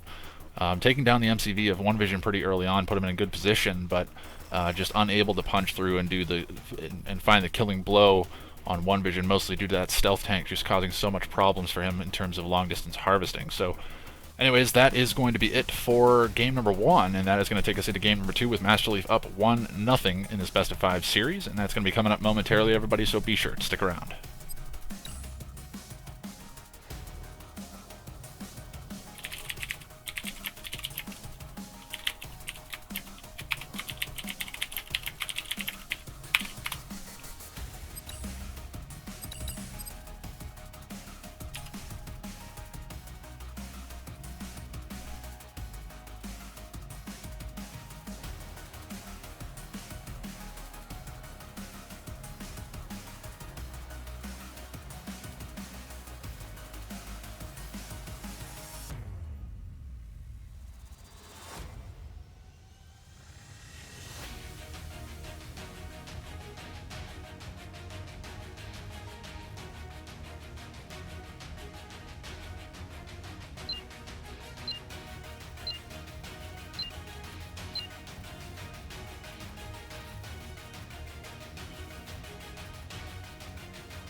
Hello everybody, and welcome to game number 2 of this best of 5 quarterfinal series, and that brings us to the map Tournament Galaxy. And spawning down in the bottom left position as the purple scrin, I believe it's scrin? Yes, purple scrin, we have One Vision. And up in the top right position, the man that's up 1-0 in this best of 5 series as the orange Zocom, we have Master Leaf. It is 1-0 in favor of Master Leaf, and going to be opting to go Zocom here on Tournament Galaxy. We'll have to see how that turns out for him. Zocom not seen very often, and he is going to opt to use it here. It looks like these scouts going to be getting shot up a little bit here. This garrison will get cleared out by the buzzers here from One Vision, so nice pickup. And why are they fighting over that garrison? That is interesting. I guess that is a good garrison to see when the expansion is coming up here for Master Leaf, so I like that pickup there from One Vision. He did have to invest in taking that down, though. And it looks like Master Leaf is just going to be building kind of standard for the moment, and that's what you would expect to see out of Zocom especially. Scrin, not a ton of early game options. I mean, I guess they could look to go into a dev core rush, but there's not a tremendous amount of early game pressure that they can put on, I guess, disintegrators, but even that, it's probably not going to be all that great. Actually, against Zocom, I could see it being kind of useful because the harvesters don't have the chain guns, they have the rockets instead. I'm not sure, but it looks like these guys are going to be playing out pretty standard here, which is not all that surprising here, especially in a tournament game. Or play a little bit more safe, or play super ham. It's one or the other. It looks like it is going to be Master Leaf going for the expansion now, and they're just going to be going to Refinery, 1 War Factory for the time being. Power plant dropped here by One Vision, but I think he has build radius on that field, so he should be able to get his refinery up and running. So I mean, going for a quick expansion on this map certainly makes sense. The expansion field is just so close, there's no real reason not to look to establish good eco on this map. Also, the rush distance is kind of long, so you can be spotted pretty quickly. And both of these guys are scouting pretty well, so it would be surprising to see something crazy. We'll be curious to see. I would love to see Zocom Orcas coming out here from Master Leaf. I just love those units. Everybody hates them just because they're so ineffective against the majority of everything, but they just look so cool. Looks like it is going to be One Vision gathering up some of the blue Tiberium here in the center of the map, so nice pickup here for him. Realizing that there's not a lot of pressure out on the map from either side, he's going to use this opportunity to gamble on the blue Tiberium field, and he manages to get away with it. So nice pickup there from him. Just going to be a bit of a scout engagement in the top left corner of the map, as we do see the scout engagement here being won by One Vision. And really not a whole lot more to be said here in this game. I'm kind of curious to see how it plays out, Skrin versus Zocom. I mean, I certainly would expect to see some Firehawks here in this game, as Skrin going to be particularly having a hard time with dealing with those Firehawks. Particularly in the sense that their buildings can be bombed so quickly, and they don't have the ability to laser fence them, which makes them just that much more squishy, I guess, for lack of a better term. Command post is down. Airfield comes down here for Master Leaf. What is he going to look to build here? Is anything being queued on the airfield? It looks like there is something being queued on the airfield. However, it's taking a fair bit of time. Probably going to be... what's it going to be? Probably going to be hammerheads. I guess it's going to be AP ammo coming out from the command post. Nope, no AP ammo coming out from the command post. That's interesting. Curious what he's building. He's not really building orcas, is he? If he is, he's the man. Nope. What was he building? I don't even see... Oh, was he? Oh, he was upgrading. I'm an idiot. Yep, he was upgrading ceramic armor. Never mind. And we do have APCs with rockets out for Master Leaf. Going to be actually pretty good against these units. But shield's already done for One Vision. Going to be those attenuated force fields. That's a nice roll off your tongue term there. But those are going to be up and running, so going to make his gunwalkers that much more threatening. And already preparing the anti-air defenses here. One Vision getting really set up to deal with some aircraft. He must have seen the airfields, or at least he's anticipated that that's going to be the case. I mean, that is what you would expect with Zocom. You do expect them to get into the air and get into the air quickly, and that's going to be Firehawks coming out for Master Leaf. So again, kind of anticipated that being the case. It's what you would expect to see. B-35 Ox transport flying around here for Master Leaf. Just going to be trying to get some scouting information. It looks like he actually did have a rifleman squad inside of it as well, so not just using it to get some scouts. Actually could look to drop that rifleman squad off to get some additional scouting. Should look to drop it off before it gets lost. Firehawks did come in. They managed to pick off the technology assembler in the midst of all of that firepower. And they are going to fly out here, so very nice move there from Master Leaf. He does lose a few Firehawks for that trouble, but manages to stifle the Tier 3 here from One Vision. Keep him on that Tier 2. We need to see some power tanks coming out here from One Vision to try and hold this off. I'm not sure what he's building right now. It is going to be Devourer tanks coming out from One Vision. It's a smart move here, but it's on the opposite side of the warp sphere. Those APCs are going to fall back now, so putting enough pressure on, just going to be forcing One Vision to stay in his base. So these guys are going to be playing this pretty safe, as Master Leaf does have those Firehawks out on the field. Where are the Firehawks? Looks like he's trying to draw these forces in. Not sure what they're looking to hit. Where are the Firehawks? Here they are. They're going to be bombing the MCV, and oh my god!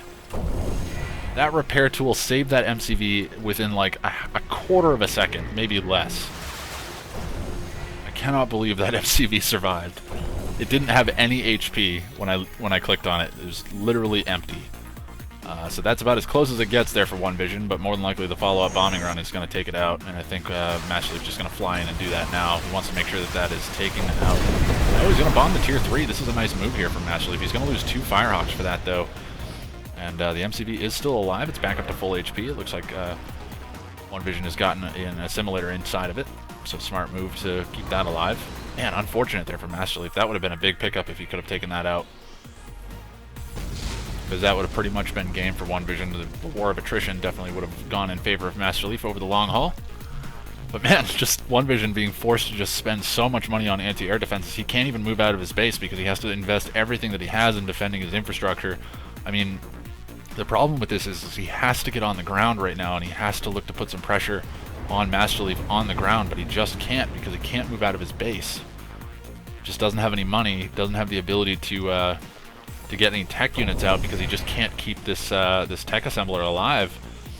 I mean, the only way that he could potentially look to keep it alive is if he's able to manage to take down as many Firehawks as it costs to build a tech assembler, but even then it's not going to be a worthwhile trade because Master Leaf has all this time to have map control.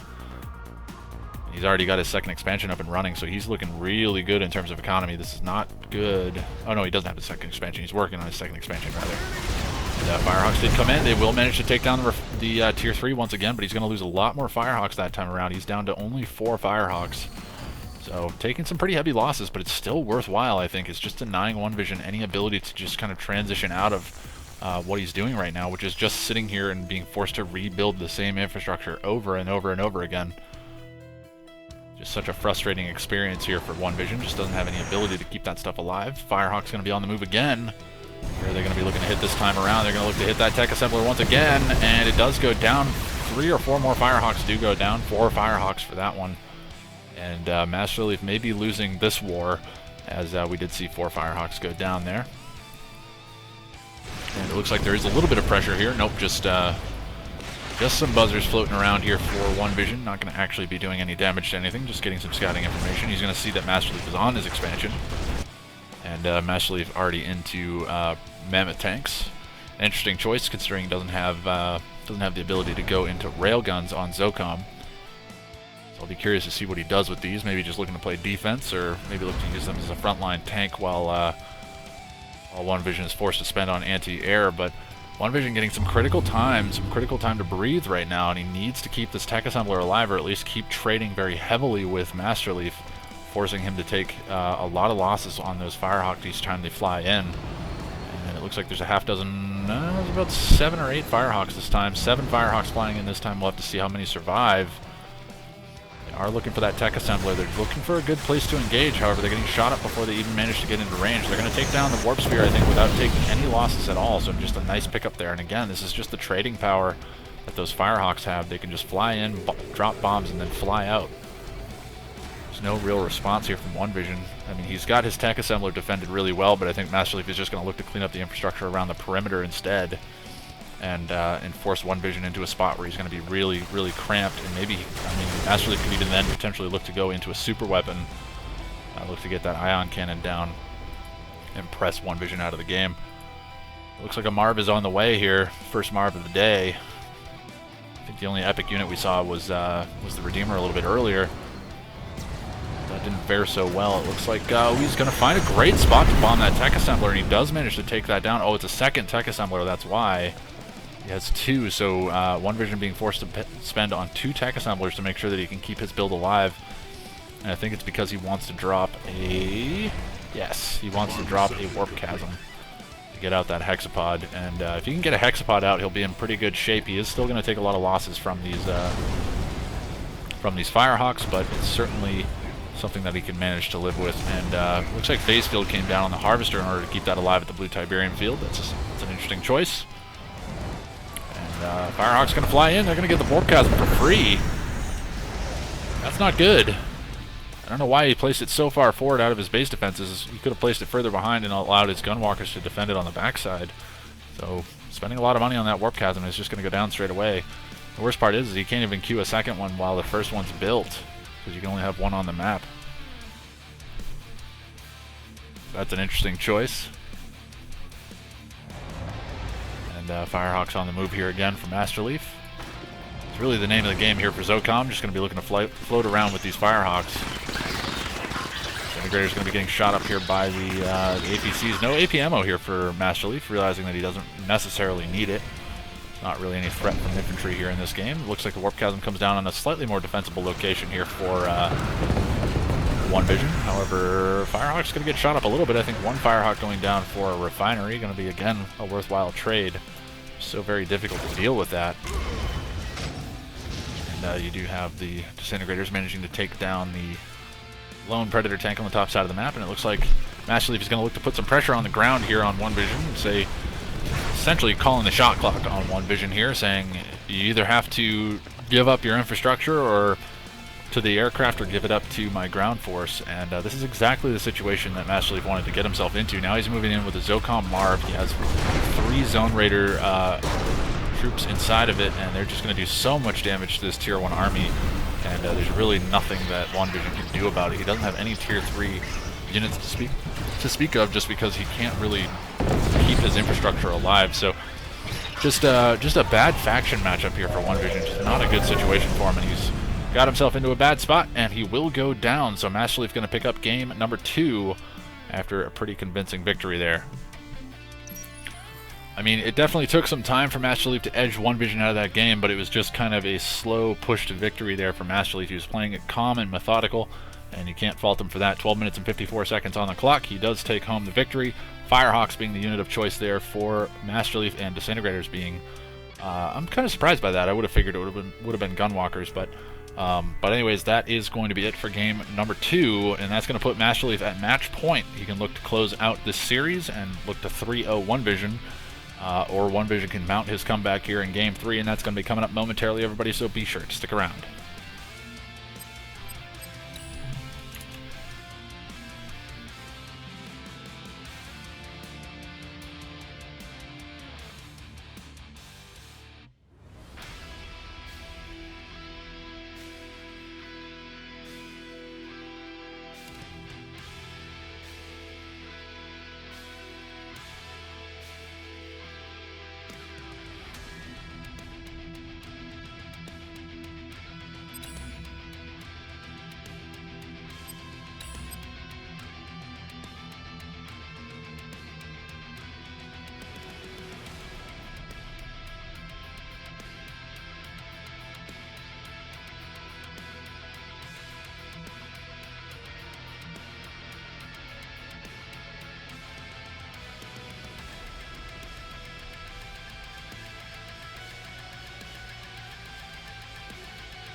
Hello everybody and welcome back to game number 3 of our best of 5 quarterfinal series, and that brings us to the map Tournament Odyssey. Spawning down in the bottom left position as the orange nod, we have Master Leaf. Up in the top right position as the red GDI, we have One Vision. So it is 2-0 in favor of Master Leaf right now, and I mean the onus is really on One Vision to keep himself alive here in this tournament. Doesn't necessarily want to go out 3-0 to Master Leaf. However, we've been seeing some pretty good games from these two, so I should be interested to see how this game shakes out. Neither one really looking too convincing. Master Leaf may be a bit more convincing in the last game than the last couple, but it's definitely the closer games that we've seen today. It looks like Master Leaf going to be winning out that scout engagement down in the bottom left. However, a nice scout being running around the side here for One Vision. He is going to see the operations center, so he knows that there's a flame tank on the way, at least a reckoner or something. Could look to get the crush on that infantry. Looks like Master Leaf not able to get it. He's just going to move that MCV out. It is going to be a reckoner coming out here for Master Leaf. It's going to be a sell-off at the operations center. Nope, it's just going to run the reckoner in. Oh, okay. It's going to be rocket reckoner. That's interesting. That's interesting. Going to be a flame tank coming out as well, so it's going to be a rocket reckoner, probably just parked out on the outskirts of this this area here, looking to just poke down some damage on these harvesters. It's a bit less of a commitment into the reckoners here, especially against GDI, so it should be interesting to see how this ends up working out. Reckoner does deploy. It's going to do some damage here. It's going to take itself a pit bull. One Vision not pulling his pit bulls back. They do not want to fight this reckoner head on. A couple of watchtowers just going to be sitting here picking away at this reckoner, and they can sit back in the defense of their war factory. Second pit bull goes down. Third pit bull could be going down if it gets focused down quickly enough. Now this is just going to be an annoyance here for One Vision. Where is that flame tank? We did see the flame tank come out. Where is it though? Did it already get cleaned up? Oh no, there it is. Flame tank is here for One Vision. It joins the fight, or rather for Master Leaf rather. Looks like the reckoner has finally gone down, so the pit bull should be able to clean up this flame tank without doing too much more damage, and there it goes. So actually a nice hold there from One Vision. GDI particularly good at holding that, in my opinion. I'd be wrong, but that's probably right. Looks like the harvesters are not bugging out, so this doesn't seem to be working, which is good. Bug is not in effect, at least from what I can tell. I don't know a tremendous amount about the bug that was being discussed, but it doesn't look like they're doing what they were doing when I was reviewing it before. To be fair, I only watched a little bit of footage of what was happening, and I saw a game last night that somebody was doing it. So it's different. It's different, but it's not going to be happening in this game as it was hot fixed in the patch that we are playing on. Anyways, we do have the refineries here just chugging away. Not much to be said about this game so far. I mean, it's just, Master Leaf put some pressure on One Vision, but he'd lost all of his aggressive options there, and One Vision held, so he's got some map pressure right now in the form of those pit bulls, but doesn't seem to really be exerting it too much. Seems to be playing a little bit more defensive and giving Master Leaf his fair due, because obviously a straight flame tank around the side of the map could cause some real problems here for One Vision if he doesn't see it. So playing a bit defensive, I cannot disagree with that decision. Could look to play a bit more aggressive, but obviously we have the all-seeing eye of the observer mode. These guys do not. There's going to be a lot of infantry streaming across the map here for Master Leaf. Going to make those pit bulls slightly less effective, as those pit bulls are countered quite well by the rocket squads. However, more than likely going to be watchtowers coming down here from Master Leaf, or rather from One Vision, to hold this off. I don't know why I keep thinking that Master Leaf is GDI.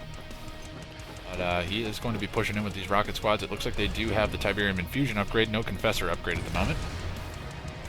APC is trying to draw some of this infantry into the watchtowers, and they do manage to bring it in. Now going to try to focus down the APC by the looks of it. And APC is straying a bit far forward. It will go down. Going to be taking out some of that infantry in the meantime. Looks like there is just a rifleman squad here from One Vision getting some scouting information. And not really too much more to be said here. It looks like this infantry just kind of sitting around, not looking to really engage into those APCs and watchtowers. That's a lot of damage coming out from Master Leaf. Didn't have AP ammo upgraded yet, so it looks like Confessors comes online here for Master Leaf. One Vision does not have AP ammo yet.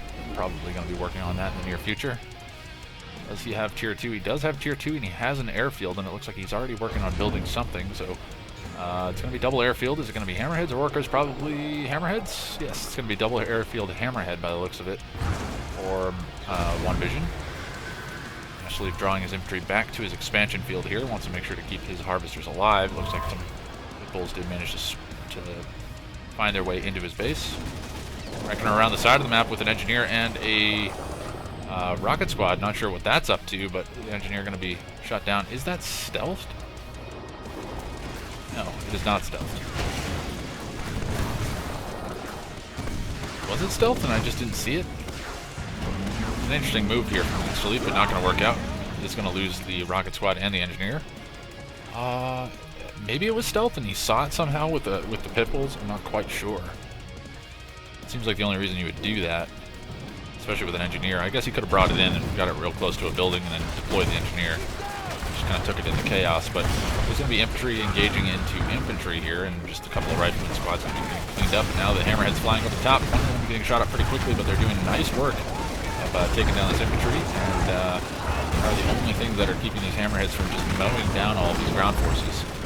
A couple of raider buggies out, but not going to be enough to do any meaningful damage to these hammerheads. Packs up his MCV. I think that's a mistake. He's got triple war factory here, but as soon as those buggies are gone, there's just going to be nothing to stop these hammerheads from doing damage. AP ammo is done now for One Vision. And hammerhead's just flying around here for One Vision, seeing what's going on the backside of things. It looks like actually the entire base has been sold up here for Masterleaf. Base push coming in here from One Vision. He's going to look to press Masterleaf out of this game, and War Factory's coming down on the front line. He's going to be looking to get camped here by Masterleaf as he tries to take down these Predator tanks as they come out of the War Factory. Pitbull's going to be joining the battle, trying to keep those Predator tanks alive, get those numbers up and running. 3 War Factories. I think, no, he does still have an MCV. I was going to say he could look to sell his MCV, get some extra credits, but I don't think at this stage of the game it's going to be worth it. So it's going to be a lot of Predator tanks versus a lot of Scorpion tanks. And there's a couple of hammerheads flying over the top, just adding some mixed damage here. But really, those hammerheads should be looking to maybe flank around, find the Tiberian spikes to take them down. I kind of like that they're sitting over the top, just kind of drawing fire from these raider buggies, and also poke some damage onto these Scorpion tanks. It does look like Masterleaf has the superior numbers here. MCV Cell comes in from One Vision, must be looking to get out more units quickly. And yeah, he's going to be looking to get some more of these Predator tanks out on the front lines. If those Predator tanks can get massed up, he's going to be in good shape. I think he missed out on an opportunity to drop silos in front of these Predator tanks to keep them alive a little bit longer, because they are taking a lot of damage. This is 3 War Factories right here for Masterleaf. This is a lot of production. However, he's not going to have much after this.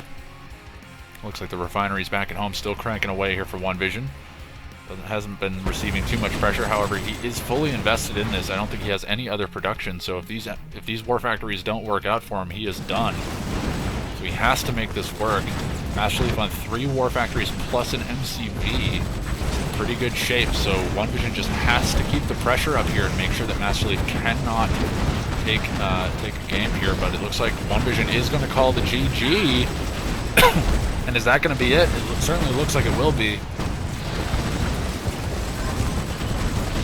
Good luck advancing, says One Vision, and that is going to be it. Looks like he is going to sell up out of the game. And there he goes, One Vision giving Masterleaf his due, and goes down 3-0 to Masterleaf. So a very interesting game.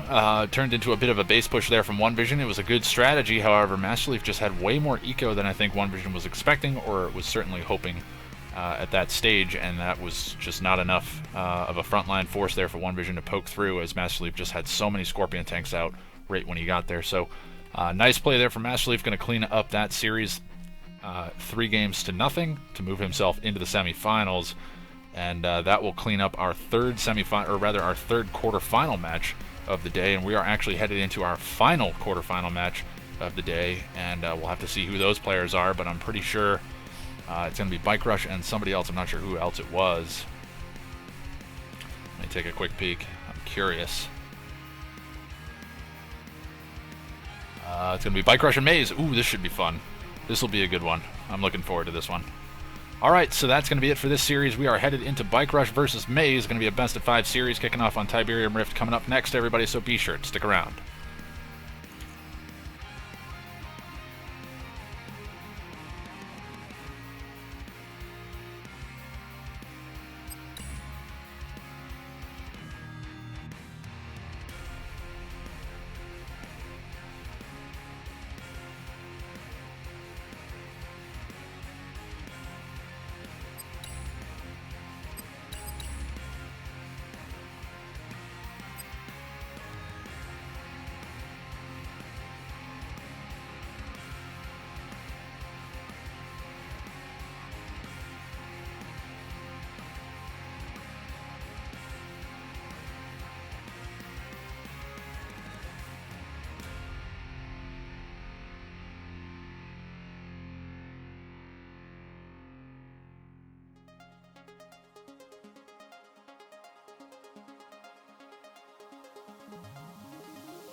Hello, everybody, and welcome to game number 1 of our best of 5 quarterfinal series, our final quarterfinal series for this stream, and that's going to bring us to the map, Tiberium Rift. And spawning up in the top left position as the green GDI, we have Bike Rush Owns. And sliding down into the bottom right position, we have as the Cyan Nod, we have Maze.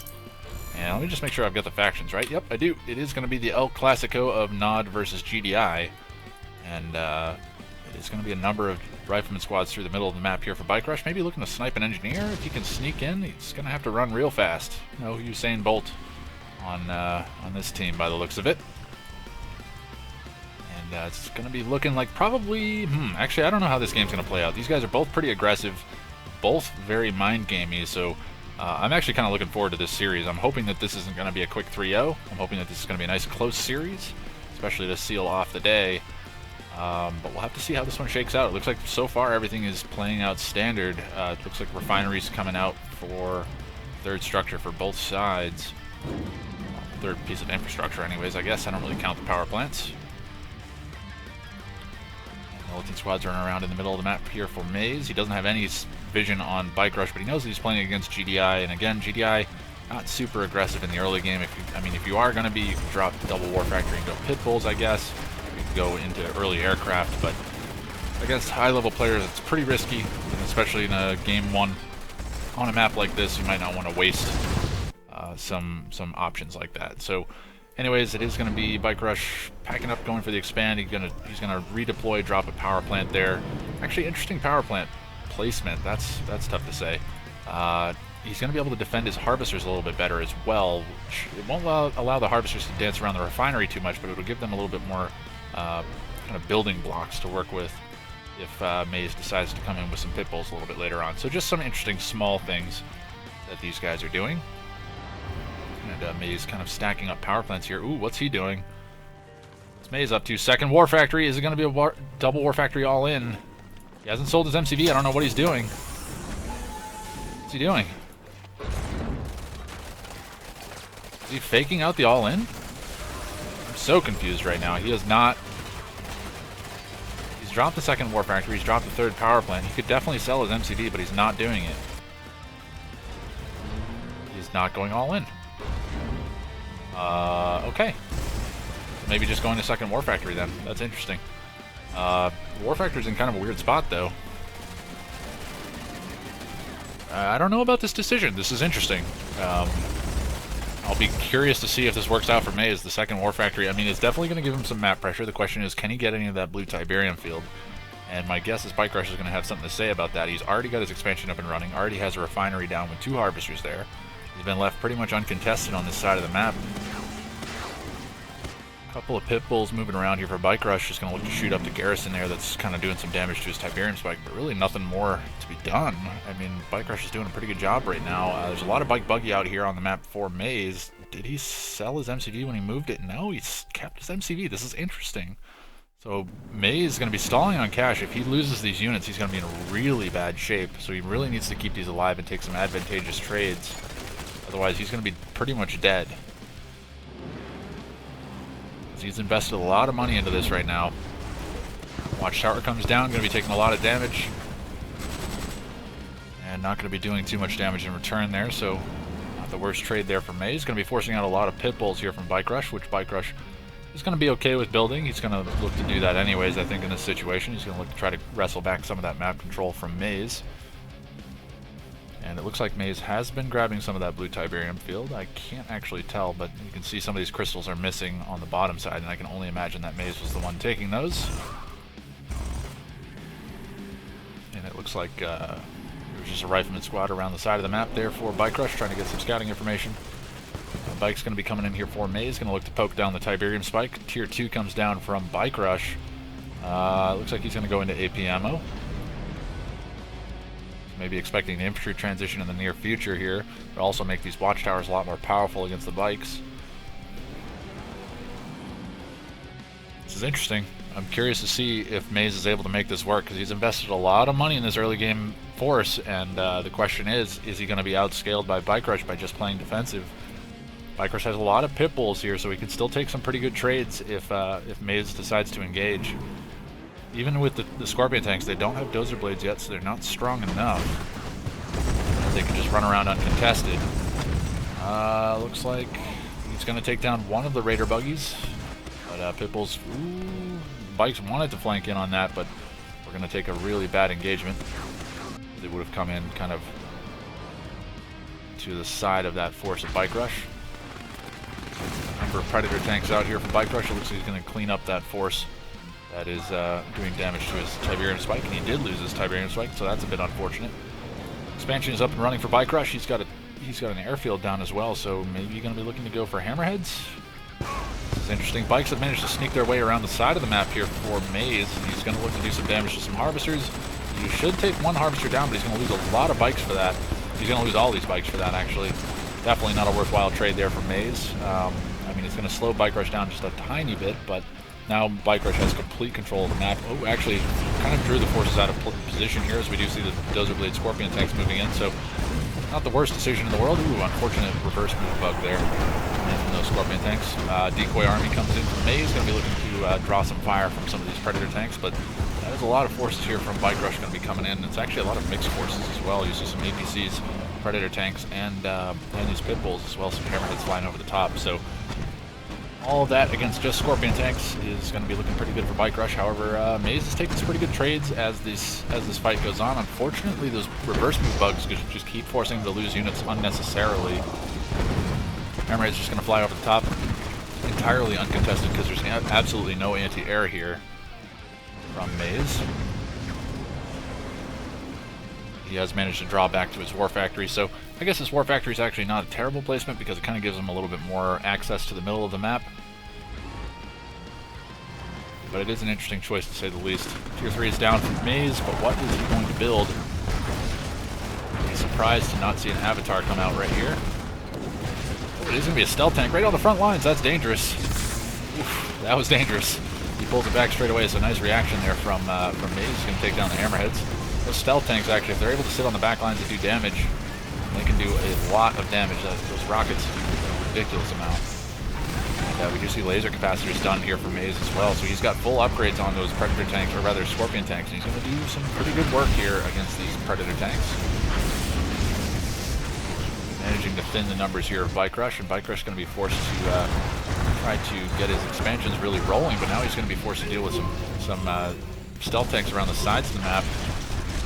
Going to be really hard to keep an eye on. He's going to be forced to build Pitbulls here, and he doesn't want to build Pitbulls against laser Scorpion tanks. It's going to be very good. And, Scorpion tank's still alive here. Going to be looking to focus down a rocket squad that's managed to survive somehow in the middle of all that carnage. And Bike Rush not looking to be in the greatest shape, but certainly has an expansion up and running, but he is going to be under a lot of pressure now as Maze is going to turn the turrets on him.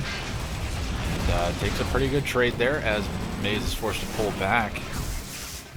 Those Pitbulls come into range. He does not want to continue to push forward, though, with these small amounts of units. The infantry going to be pretty good in this situation. However, more than likely, Maze is going to be bringing something forward to deal with the infantry. Yep, he's got a lot of infantry of his own. Doesn't seem to be too concerned about expanding, though, at the moment.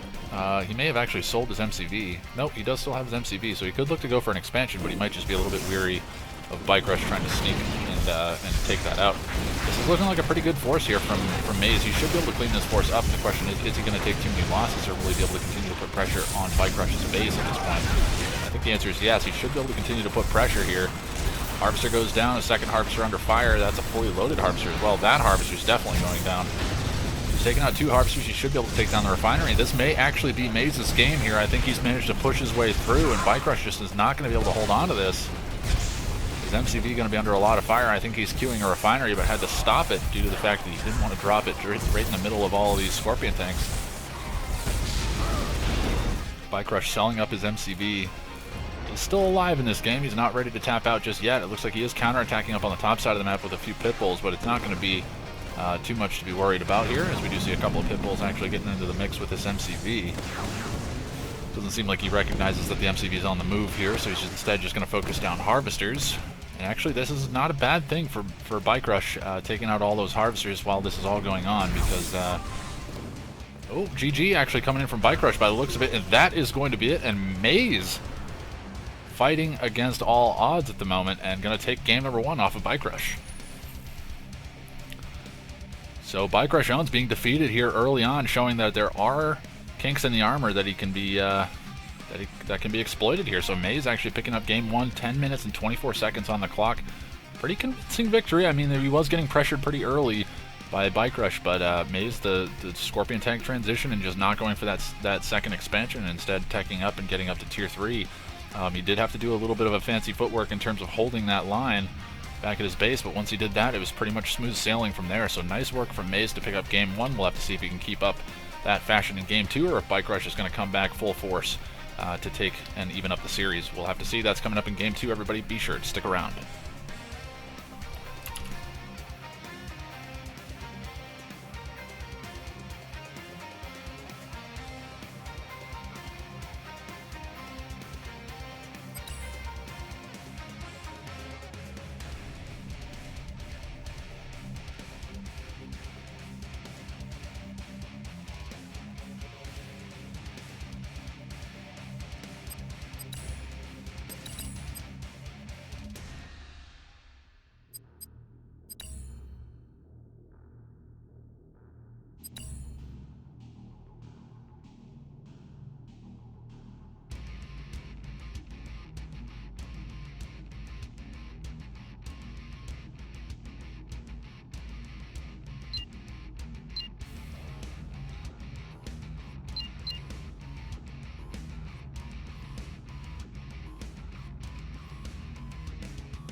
Hello everybody, and welcome to game number 2 of our best of 5 quarterfinal series, and that brings us to the map Small Town, USA. Spawning down in the bottom left position as the cyan black hand, we have Maze. And then up in the top right position as the red, what's it going to be? Red black hand, we have Bike Rush Owens. So you are not mistaken, you do see it is 1-0 in favor of Maze right now, and Stusa going to be the map choice for Bike Rush. Interested to see what he opts to go for here. It is going to be a black hand mirror matchup as well. And I'm not sure who I'm favoring in this match, to be honest. I know Maze is pretty good on these original maps, and Bike Rush obviously very good himself, but maybe feeling a little bit of pressure right now, down 0-1. It's not the end of the world. He can certainly come back, and he's battled from worse. But Raider Buggy on the move here for Bike Rush, going to look to get some scouting information on Maze. Doesn't look like Maze is going to be queuing a Raider Buggy of his own. Nope, it is going to be a Harvester straight away, so feels a little bit more comfortable that he has the scouting information he needs against Bike Rush. He also does have a scout on the far right-hand side, which looks like it should be able to get into Bike Rush's base. Second refinery comes down from Bike Rush. He's going to be playing standard. Same thing from Maze, about equal timing here for both sides. Raider Buggy finally does come out in response here from Maze, so he's going to look to chase that away. So pretty standard play here on Stusa. We could have seen something pretty crazy early on. Could have seen maybe a Flame Rush, but it is Black Hand v Black Hand, so going to be playing this one out a little bit more standard. Could potentially see a double War Factory all in from either side here. I think Bike Rush trying to see what Maze is doing before he opts to go into his next structure. Not quite sure what he's doing, actually. He's not queuing anything, which is odd. Looks like he's building a power plant, so it looks like he may look for an expansion. I think he was trying to determine whether or not Maze was going all in. It looks like Maze is actually going tier 3. No? Dropped. Oh, okay. He dropped a Hand of Nod, maybe expecting Bike Rush to be doing a bit more. So another power plant comes down. What's it going to be? This is interesting. This is like a little game of chicken here. What are these guys going to do? Bike Rush is moving around with a small bit of Bike Buggy. I haven't really been focusing on it because it doesn't have a huge amount of pressure. Maze is managing to micro around and deal with that. However, it is becoming a little bit of an annoyance for him. Not allowing him to move out. Ooh, second War Factory comes down. The Hand of Nod gets sold off. Is the MCV going to be sold off? That's the question. Bike Rush, has he done anything? He's got tier 2. He's able to get down a second War Factory and keep the tier 2. He's going to be in great shape. Second War Factory comes down, but he hasn't sold his MCV. I think he's going to drop tier 2, then maybe look to sell the MCV. So we might be seeing double War Factory with Tier 2 out of both of these guys. Here's the Tier 2. Is it going to be the MCV sell-off? That's the question. They don't seem to be doing it. Both of them are holding on to the MCVs for a very long time. I just have a sneaking suspicion that that's the way this game is heading. It looks like they may be past the point of that MCV sell being worth it. Nope, there it goes! It's going to be Maze. It's going to be the first one to sell his MCV, and will Bike Rush do it in response? It's already sold off the Tier 2. Wow, Bike Rush went up to Tier 3. Maze did not, so this is not good. This is not good for Maze. He needs to move out with these Scorpion tanks right now. Bike Rush has Tier 3 and still has an MCV, so he can be looking to drop Obelisks. I think he's already queuing one. This is not good for Maze. I think Bike Rush knows that he's double War Factory all in. This is not a good situation. There's going to be Dozer Blades here from Maze pretty soon. I think he's kind of anticipating that Bike Rush was intending to go all in, and I think Bike Rush just expected this. He did bring out the tip chem plant. Oh, drops a huge tip vein detonation, and that is a lot of damage. That's going to burn off a lot of that Tiberium as well, which is unfortunate. Ooh, and tip catalyst missile as well. Nice sell-off there for Maze to keep a little bit of money out of that, but he's going to lose quite a bit of infrastructure here, and he doesn't have an MCV, so he only has a single refinery and a few harvesters here. There is a Black Hand squad that is floating around in the backside of things. Ooh, he's going to sell off the Tier 2. Okay, he doesn't need the Tier 2 anymore, so that doesn't matter. It is double War Factory. What would he get out of Tier 2? I guess he could build flame tanks. That would be kind of useful, but in this situation, he's really going to need the tanking power more than the flame tanks. Obelisk comes down from Bike Rush. He's just going to start building up defenses in anticipation of this push here from Maze. Smart move. Maze, I mean, he could look to play defensive and then look to get out of an MCV and just go for an expansion, but unfortunately, Bike Rush actually moving in with a Reckoner. Double Rocket Reckoner. Going to be sitting on the outskirts of this area here, doing a lot of damage to these harvesters. Maze needs to send these harvesters back to the War Factory for repairs. He's not in good shape right now. 2 or 3 obelisks already down for Bike Rush, and a Purifier out as well. This is not looking good for Maze. This is looking like it's probably going to be GG. I don't think he's going to have the power to really push through this. He's already queuing another obelisk, so once that one goes down, the trading here is just insane. You can see Bike Rush is just taking down so many of these units. He's trying to convince Maze to shoot up these harvesters, but it's just not working. GG comes in from Maze, realizing he has no path to victory there. That is going to be it. So Bike Rush evens up the series 1-1. 6 minutes and 10 seconds, but a pretty intense game. I mean, that was a game of who's going to go all in, and Bike Rush decided not to go all in. Instead went for what looked like it could have been an all in, and then opted to go into Tier 3 instead of selling his MCV. And then because Maze sold his MCV, he wasn't able to really do anything against the forces that Bike Rush was able to sit back in his base. So realizing that over time Bike Rush would win that game, Maze was going to go ahead and tap out of that one. So smart move. Unfortunately, dropping that game to Bike Rush. That's going to even up the series, and it's actually going to be the first time that we see an even series here, as we've seen 3-0s throughout the day. So that's going to take us into Game 3. It's anybody's match. Now we're down to a best of 3. So it's the next one to win 2 will take home the last semifinal spot, and we'll have to see how that turns out. Game number 3 is coming up momentarily, so be sure to stick around.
Hello, everybody, and welcome back to game number 3 of our best of 5 quarterfinals. I keep wanting to say semifinals.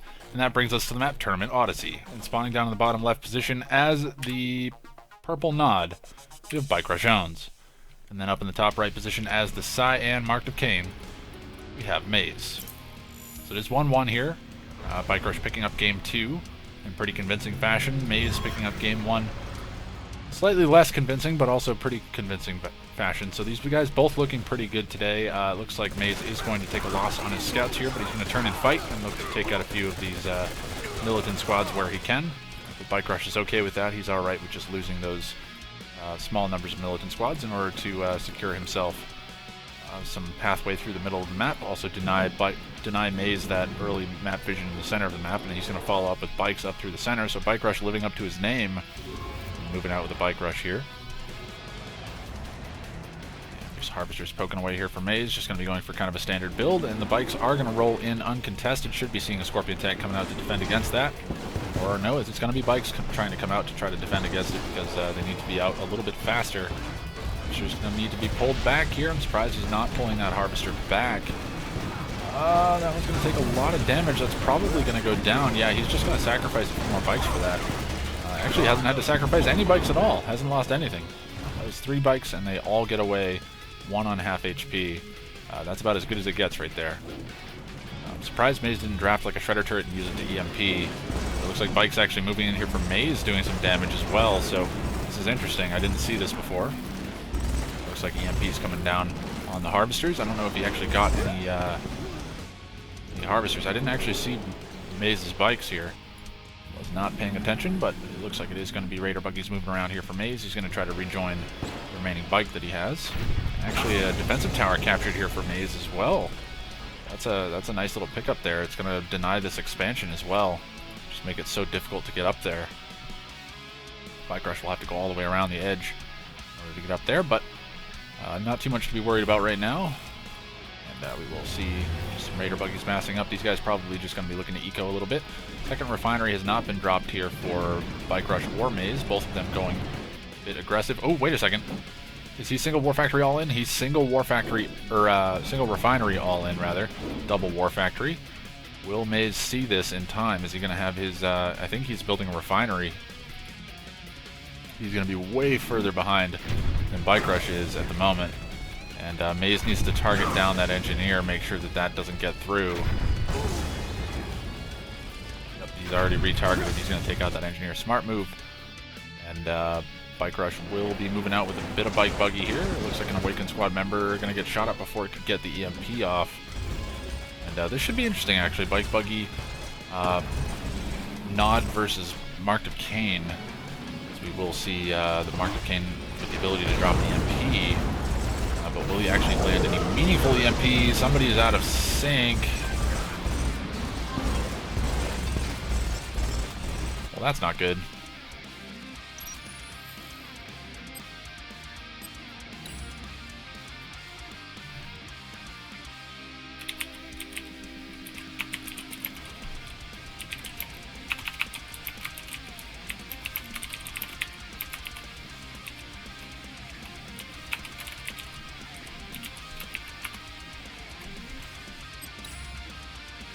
I'm going to check in with the tournament officials and let you guys know what is going on, but there's going to be a brief period while we sort out what happened.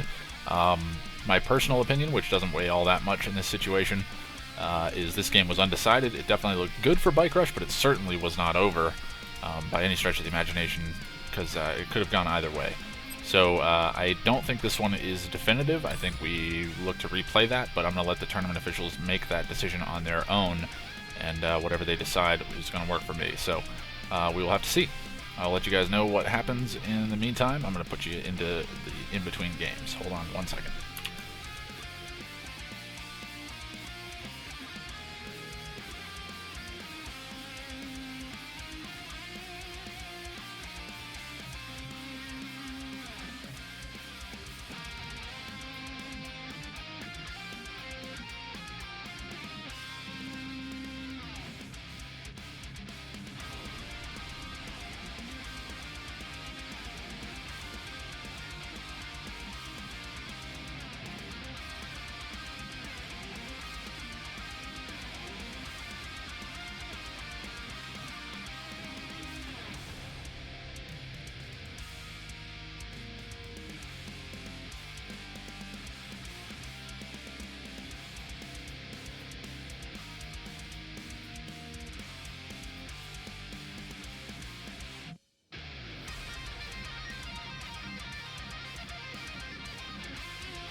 Hello everybody and welcome back into game number 3 of this best of 5 quarterfinal series, and that brings us back once again to the map Tournament Odyssey. Spawning down in the bottom left position as the purple nod, we have Bike Rush Owns. And up in the top right position once again as the cyan marked of Kane, we have Maze. So to fill you guys in case you weren't reading the chat, which I'm sure most of you were, there was a bit of an argument as to whether or not the game was decided when it desynced in the last game. Same map, same faction, same placement, and the difference is that I don't know if the game was decided. I didn't weigh in at all. I think I weighed in just before I essentially closed the stream for a second. But in my opinion, if you're asking for my opinion on the matter, I love seeing more games, so I'm always going to argue for a rematch, even when it's decided. But I think in this case, it just simply wasn't decided enough to be able to definitively say that we should end the game and move on to the next match. Especially in a 1-1 situation like this. But it's so tough because, you know, you can kind of see the perspective of the person that you know, was believed to be winning. That it's like, you know, that now potentially could have been a 2-1. Now they sit in a position where they could potentially be 2-1 against them. So I understand the argument. I totally get it. It's going to be double War Factory All-In here for Maze. I've been focused a little bit too much on the basic stuff. Bike Rush double War Factory All-In again as well. Okay, so this is going to be interesting. It's going to be double War Factory All-In from both sides, single refinery, and we're going to focus more on this game. You guys have heard my piece on it. For me, it's great. More games. That's what I love, more games. So anyways, it is going to be a number of bikes out here for Bike Rush, and it looks like he should be able to clean up that bike without any trouble.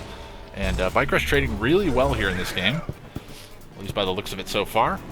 And we do see some more bikes strolling in, and Bike Rush giving the smiley face just to try to tilt Maze, but I don't know that it's going to work. But he's looking pretty good so far in this game. Again, still not definitive, so hopefully we don't have any desyncs. But Maze is, he's got a smaller number of forces, and that's going to mean that Bike Rush can kind of run around the map for the moment. There's no real blue Tiberium on the map, at least not from what I can see. So there's nothing to really use this time for. I mean, I guess he could send his engineer from the sold-off MCV to the EMP control spike, but I don't think his engineer is actually still alive. Oh no, it is. He's going to take a tower on the side instead. I like that decision. I mean, it gives him, if he picks off one bike, then it's probably worth it. He could also look to take this expansion tower, which Maze probably never would have even seen, and then he could look to get out an MCV and then just start building on that expansion really quickly, which would be kind of interesting. But I don't know. I think this is a smart move. Defensive tower. If he picks off 1 or 2 bikes, then it's worth it. Because those defensive towers are really good. And Bike going to be moving up here. He's going to try to avoid that defensive tower just in the event that Maze had it, but it doesn't look like he does. I'm not sure where his engineer is. It looks like his engineer is actually... Nope. I don't know where his engineer is. It may have already been picked off. It must have already been. Maybe that's what the little smiley face from Bike Rush was. Maybe he managed to pick off the engineer. But these guys both playing pretty safe right now. They don't seem to want to commit into an engagement, which is interesting. They're both still massing up Bike Buggy. No, actually, Bike Rush has already made the transition into Scorpion tanks. He's already up to about a half dozen Scorpion tanks and producing many more behind that. So the transition here in favor of Bike Rush, very much ahead of Maze in terms of getting transitioned over to Scorpion tanks. And the question is, will Maze see this quickly enough to be able to respond to it? There is still a fair bit of Bike Buggy out on the map for Bike Rush, so that is still a problem that Maze will have to deal with. However, if Maze catches this small bit of Bike Buggy out on its own, then he could take a pretty good trade here and feel pretty good about that. Maze, are you going to transition out of this Bike Buggy? That's the real question. Looks like he's not.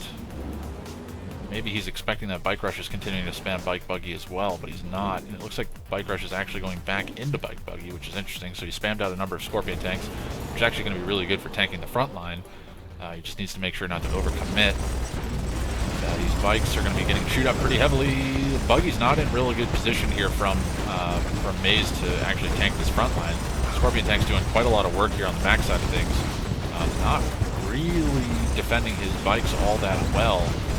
Maze, it's getting a bit messy here, but it's looking like Maze is holding the line. He does lose a harvester here from the bikes from Bike Rush, And it looks like Bike Rush is kind of forcing Maze to run around here.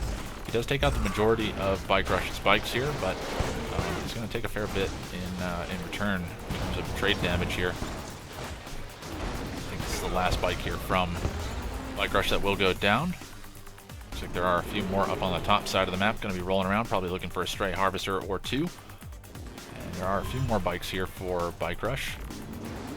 He's just going to be seeing how many harvesters are left. Just 2 harvesters up there, and he's probably just going to be spotting them out for the additional follow-up bikes coming out from the top side of the map.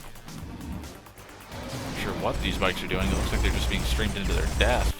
There's another bike up here. It looks like Bike Rush has just kind of left random units around the map. I'm not quite sure if that's intentional or an accident, but these Scorpion tanks headed back to base. Okay, so it's stabilized a little bit here. Again, Bike Rush does have a number of Scorpion tanks out, and it looks like it is going to be a Scorpion tank transition here from Maze. He's looking to get up those numbers and try to match up with Bike Rush. It looks like it's going to be primarily Scorpion tanks here from Bike Rush. You see those being pumped out now. Bikes are going to be separated off here from Maze, maybe looking for an opportunity to engage into the side. Bikes sneaking across the top side of the map here for Bike Rush, and the question is, will Maze actually see these? They're definitely far north of his war factory here, and they may actually be able to sneak in and do some damage to some harvesters. There's a single Scorpion tank here for Maze to try and defend against that. No, it is going to move out of position though, so Bike Rush could move in now. And it looks like it is going to be a similar move here for Maze on the bottom side of the map, but Bike Rush is going to stray in and find this force. One bike should be going down. It is going to be pretty messy engagement here. I think Bike Rush will come out on top just due to the focus fire and just the sheer numbers advantage. But Force is on the move here for Maze. He's going to look to move out. Trying to take out the remaining bikes here for Bike Rush. But he's being led right into the Scorpion tank army, which he does not want to be fighting right now because he does not have the numbers. Bike Rush calling the early GG as he's already moved in with his bikes as well. Going to be doing some damage to the harvesters on the back side of things. And it's not looking good here for Maze. This is looking a lot more convincing here for Bike Rush as this game goes on. And yeah, I think just too much into the Raider buggy and bike combination, not enough into the Scorpion tanks. And taking a bit of damage back at home, not helping either. Forcing him to rebuild harvesters rather than offensive units. Actually, that bike is going to sneak away. It's going to get shot up on the way out here. And that will go down. It's looking pretty good here for Bike Rush. He's got a large number of Scorpion tanks. And still sitting on that 2 war factory. I'm curious to see if they transition out into MCV. Looks like Maze... No, he's still got the double war factory as well. Another harvester coming out here. So definitely Bike Rush's game to lose at this stage of the game. We'll have to see if he's able to close things out here against Maze.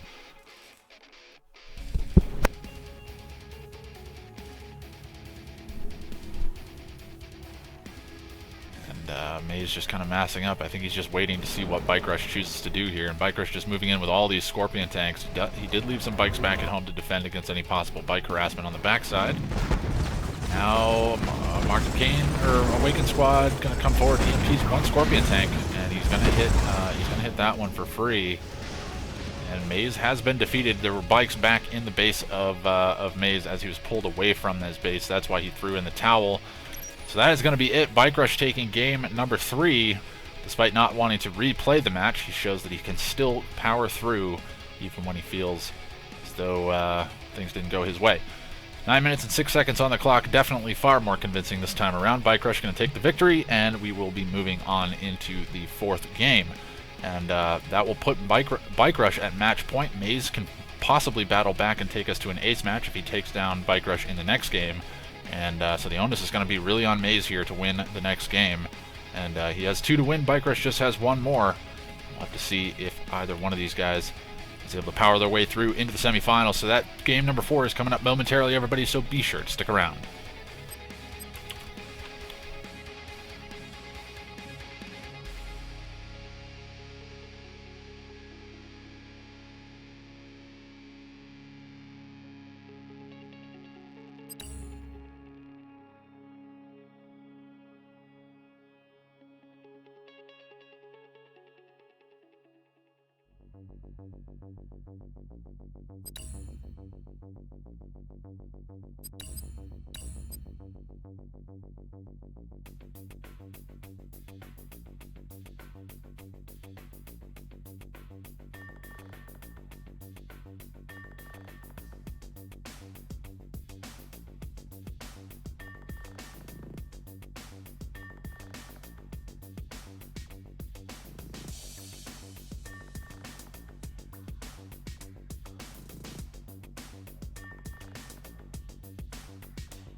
Hello everybody and welcome to game number 4 of our best of 5 quarterfinal series, and that brings us to the map Tournament Highlands. Spawning on the far left hand side as the cyan GDI, we have Maze. Then moving over to the far right hand side as the blue marked of Kane, we have Bike Rush Owns. And I didn't fix the scoreboard, damn it, I thought I fixed it, I didn't fix it. There we go, should be all set now. Let's get it to show up. There we go. Alright. So it is 2-1 in favor of Bike Rush right now. He did take a more convincing victory in the last game. And we are moving on into game 4 rather. And as long as Bike Rush is able to pick up a victory here, he secures himself a spot in the semifinals, whereas Maze is going to look to pick up the victory here to keep himself alive in this series and bring us to our very first ace match. But to be honest, this has been the closest series we've had so far, so I'm pretty happy with it so far, despite the one desync issue that we had earlier, but it seems like these guys have resolved it, and Bike Rush seems to be okay with the decision now. I think mostly because the game went his way anyways. A lot of EMPs coming in here from Bike Rush, going to be annoying here for Maze, and should be seeing an EMP. No, he's going to continue to lock down that Harvester, rather than look to stop the construction yard. And second power plant comes down here, just going to be looking to keep the watchtowers alive, but rather powered up. Not going to matter too much. Is he going to look to tech off of one field? That is the question. He's going 3 power plants. Oh god, is he going to go...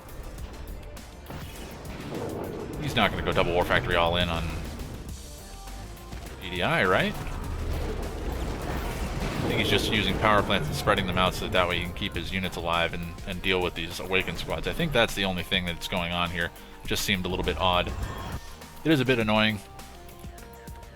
He is building something else. What is he doing? Maze, what you doing, buddy? Is he building tier 2? Building another war factory? I'm confused by what he's doing right now. Second war factory? He's not going to go all in, is he? No. The EMP comes off on the power plant and the MCV. That's going to be unfortunate. So, again, just awakened squads, when they're used properly, can be just so devastating because they're just so annoying to deal with. And these harvesters are just going to be mining away happily back in Bike Rush's base. He's going to be going for his expansion. Already has a refinery up. Getting down a hand of nod. Going to look to get out some more infantry here. Probably going to be seeing some more awakened squads, knowing how good those EMPs are. Double war factory here for Maze. Probably going to be looking to go into pit bulls, expecting Bike Rush to go into Bike Buggy, but no, it is going to be rocket squads coming out from Bike Rush. A smart move. He probably saw the second war factory and realized that he can get into rocket squads and look to deal with these pit bulls pretty easily. However, that does mean that he's going to have to concede map control for the early portion of the game here, as Maze now has control with the pit bulls. He could look to secure himself some blue Tiberium. I think he was looking for some harvesters up top. The pit bulls have been spotted by that Tiberian spike, and I think Bike Rush also saw them as his rocket squad seemed to be tracking them down. It's going to take them quite a long time to catch up, though. Going to be relying on those EMPs to really stop these pit bulls in their tracks and allow those rocket squads to do their job. But APC's coming out here for Maze. I think a smart transition, and looks like there is just a single awakened squad down here on the bottom side, probably looking for EMPs on harvesters as they're routing back to base. Looks like the harvesters are actually headed to the center of the map. No, where are they going? Oh, they're going to the blue Tiberium field. That makes more sense, and it looks like actually the harvester headed down to the blue Tiberium field is all but dead, as we do have another harvester here from Bike Rush, and a lot of Scorpion tanks here from Bike Rush as well. We'll be looking to come in and clean up that harvester, and that's going to be going down for certain. Unfortunate there for Maze. In the meantime, Maze is up to tier 2, more than likely up to tier 2 or tier 3 here for Bike Rush. Already up to tier 2 and probably working on that tier 3. There it is. And, he is still going to be working on that. Scorpion Tank's going to be a problem here for these pit bulls, as they do not want to spend too much time messing around with them. I guess they could look to kite forward, take out a Predator, or take out a Scorpion Tank, kite backwards, but the Scorpion Tanks are a lot faster than Predator tanks, and they're going to be pretty easy to kite in and out of this fight. Predator tank's going to be a bit more tanky than what Bike Rush wants to fight right now, so he's just going to take his lickings and go home. Probably going to look to repair up some of those damaged tanks. And it looks like APMO coming online, as well as the tech center, probably working on railguns straight away. It might be Pitbull mortars, but I think it's taking too long to be Pitbull mortars. More than likely going to be railguns, thinking that he's going to have to invest in Predator tanks and maybe even look to go into Mammoth tanks at some point in the game. Railgun's always a good upgrade, just very expensive and very time-consuming to get there. Ooh, Scorpion tanks moving in here for Bike Rush. Going to be moving in with the Dozer Blade Scorpion tanks on the backside of the base here of Maze, and he has nothing here to defend it. His entire force is out of position. He's going to be pulling back now, but he's way too late. He's going to lose pretty much all of his infrastructure. I don't really know how he's going to defend this. He's going to definitely lose these power plants. That's 100% gone. That War Factory's probably gone as well. Ooh, tip vein detonation coming in from Bike Rush. That's going to be a lot of damage coming out on this force, and that is unfortunate. This might actually be GG right here, as Maze doesn't really have a method of stopping this. All of these forces just being run right through here, picking up a couple more of those harvesters as well on his way through. Just going to be running through this base. Tib Catalyst Missile as well, just the one-clicks coming in and smashing Maze. It's both refineries. Very unfortunate there for Maze, and it's looking like it could probably be GG. It's definitely in Bike Rush's favor right now. It looks like the line is going to be held, but he's not going to have anything behind this. Log emitter comes down, and he's going to be able to clean up the rest of this force, but man, Maze in rough shape right now. Very, very rough shape indeed. He does still have both of his tech buildings, so he can still rebuild. And Bike Rush dropping the Seed Tiberium for Maze. Thank you very much. Maybe thinking that he was, maybe trying to convince him that he thought it was going to be a Tiberium Vapor Bomb, but doesn't look like that's going to be the case. May not actually have had the funds for that and just tried to convince Maze to sell up his refinery there. But not going to be the case. Harvesters are going to be happy about it, though. They're going to grab some Tiberium without too much trouble. And now Maze has a lot of units out on the map, but they're all pretty heavily damaged, and they're all pretty heavily spread out, too. So this is going to be a bad situation here for Maze if he just strays into this base. The Redeemer out for Bike Rush, and I mean, it is a marked of Kane Redeemer. It's going to have a double toxin weapon, I think, and he's going to get stealthed. The stealth Redeemer going to be a problem here for Maze in the near future. Railguns are done, so throughout that entire fight, he managed to keep his tech alive and actually kept that upgrade going. So Railguns is done here for Maze, and that's actually not a terrible situation for him, as he's going to get chased down here. Bike Rush moving to the middle of the map, as he's going to look to control this center green Tiberium field, as that's the majority of the income left on the map. And some supercharged particle beam Venoms, as I'm struggling with the word. I'm going to be looking to pick off some harvesters here, and this is the problem. Venom's usually not something that you have to worry about, but supercharged particle beam's a big problem for Maze, as he does lose a harvester to it. So unfortunate there. Bike Rush going to be happy with that pickup. Didn't really take him too much effort to take that down. And now he's going to be moving in with that stealth Redeemer. The question is, does Maze know that this is stealth? I think the answer is no. So actually, if it strays into this force and gets a good rage gen off, you could take out pretty much that entire force. Especially with these AP ammo APCs here. I'm not sure what that was. I'm not sure why they died there. Okay, Rage Gen comes off. It's going to kill off a lot of these units. That's very unfortunate. Decoy Army comes in. And yeah, just a bit unfortunate. Looks like these supercharged particle Venom's going to be coming in and looking to destroy the Tiberium spikes. So again, it is Bike Rush's game to lose here. However, that does not mean that Maze is out of it just yet. He does have that small tier 1 army, but it's going to be having a hard time against that Redeemer with the Rage Gen. And low power as well, just to add insult to injury. He is back up to tier 2 again, so I'm not quite sure what he's looking to build. There's going to be Grenadiers coming out here for Maze, and more than likely looking for the EMP grenades. So that upgrade is paused, though, as he doesn't have power, which is going to be a problem. Might be upgrading power plants? I'm not sure what he's doing. Is he upgrading power plants? No, he didn't upgrade any of these power plants. So the Venom's coming back in once again. Going to be able to clean up some harvesters here because they're just in such large numbers, and this is going to be a real big problem here for Maze. I think Bike Rush kind of toying with Maze a little bit here in this game, as he gets up into much better shape right now. He's just spamming out Tiberium Troopers. They actually have the Cybernetic Legs upgrade as well, so they can just run in and melt down buildings right now. This is a frustrating game here for Maze, as he's just being forced to take Rage Gen after Rage Gen. He has no real way of dealing with it.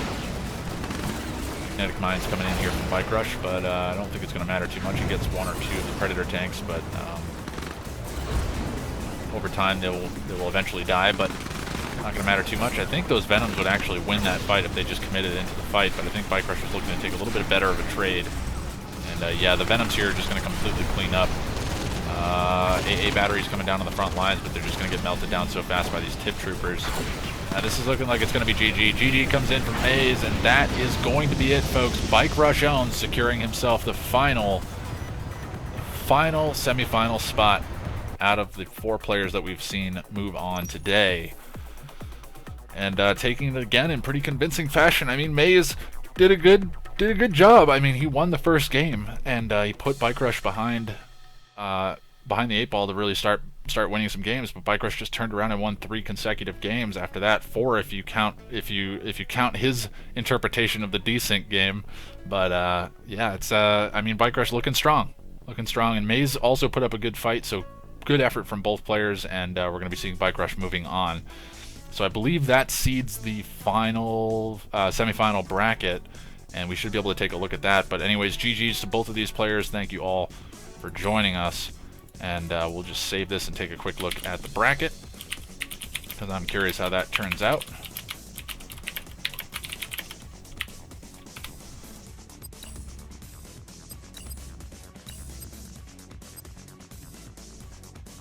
Alright, I think I can just go ahead and close this now. Sorry guys, I do not have a good production setup for this, as I'm not in windowed mode, so it's kind of annoying. Let's see.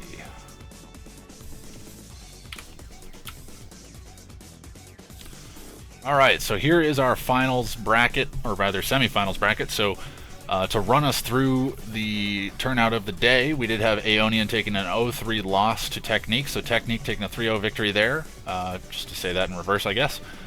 He's going to be moving on into the semifinals, and Phoenix also taking a 3-0 victory in his series over Senna. Phoenix looking dominating in his series, and he's going to move on to play against Technique in the semifinals. So it will be Technique versus Phoenix on one side of the bracket, and then down below that we have Maze versus Bike Rush. We just saw that series conclude. It went 3-1 in favor of Bike Rush, and then down below that we had Master Leaf taking a 3-0 victory over One Vision. So our 4 strongest players turning up for the semifinals going to be Technique, Phoenix, Bike Rush, and Master Leaf, kind of who you would expect into the final few rounds here of a Kane's Wrath tournament, but all good efforts, as we do see that filled in live while we're watching. So nice work there, Phantom. I think he's the one updating things. I think he just saw the game conclude on my stream, so that's why he updated. But anyways, that is going to be our matches for tomorrow. So we're going to be watching the best of 7 series between Technique and Phoenix, as well as the best of 7 series between Bike Rush and Master Leaf, to see who is going to fight in the grand finals of the tournament, which will be best of 9.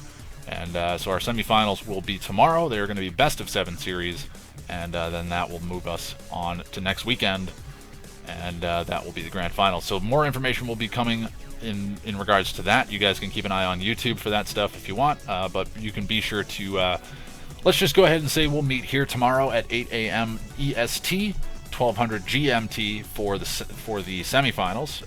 We're going to meet here on Twitch, that is, as I can kind of count on this a little bit more reliably than YouTube for the moment. I'm not sure what's going on with YouTube. I love streaming on YouTube, but unfortunately it just doesn't seem to be working here today. So we're going to go ahead and keep it rolling. So I appreciate everybody stopping by here today. Let's take a quick look and see how some things went. It looks like we got up to, looks like we're hovering around about 240 viewers, which is pretty awesome. Nice to see you guys all stop by. We'd probably be a bit over that if we were on YouTube, but that's okay. Hope you guys are all enjoying it. And again, all of this stuff will be over on YouTube eventually. I may not get to it this weekend, but I will get to it over the week. So anyways, that's going to be it, guys. That's our quarterfinal series for the Command & Conquer 3 Decade, or rather Command & Conquer 3 Kane's Wrath Decade Cup. And then we're going to be moving on to the semifinals tomorrow. So be sure to join us tomorrow, twitch.tv/SpartyLive, and give us some love. And we will see who moves on into the grand finals for a shot at that first place prize of over $1,000. Thank you all very much for joining me, and I'll catch you all next time.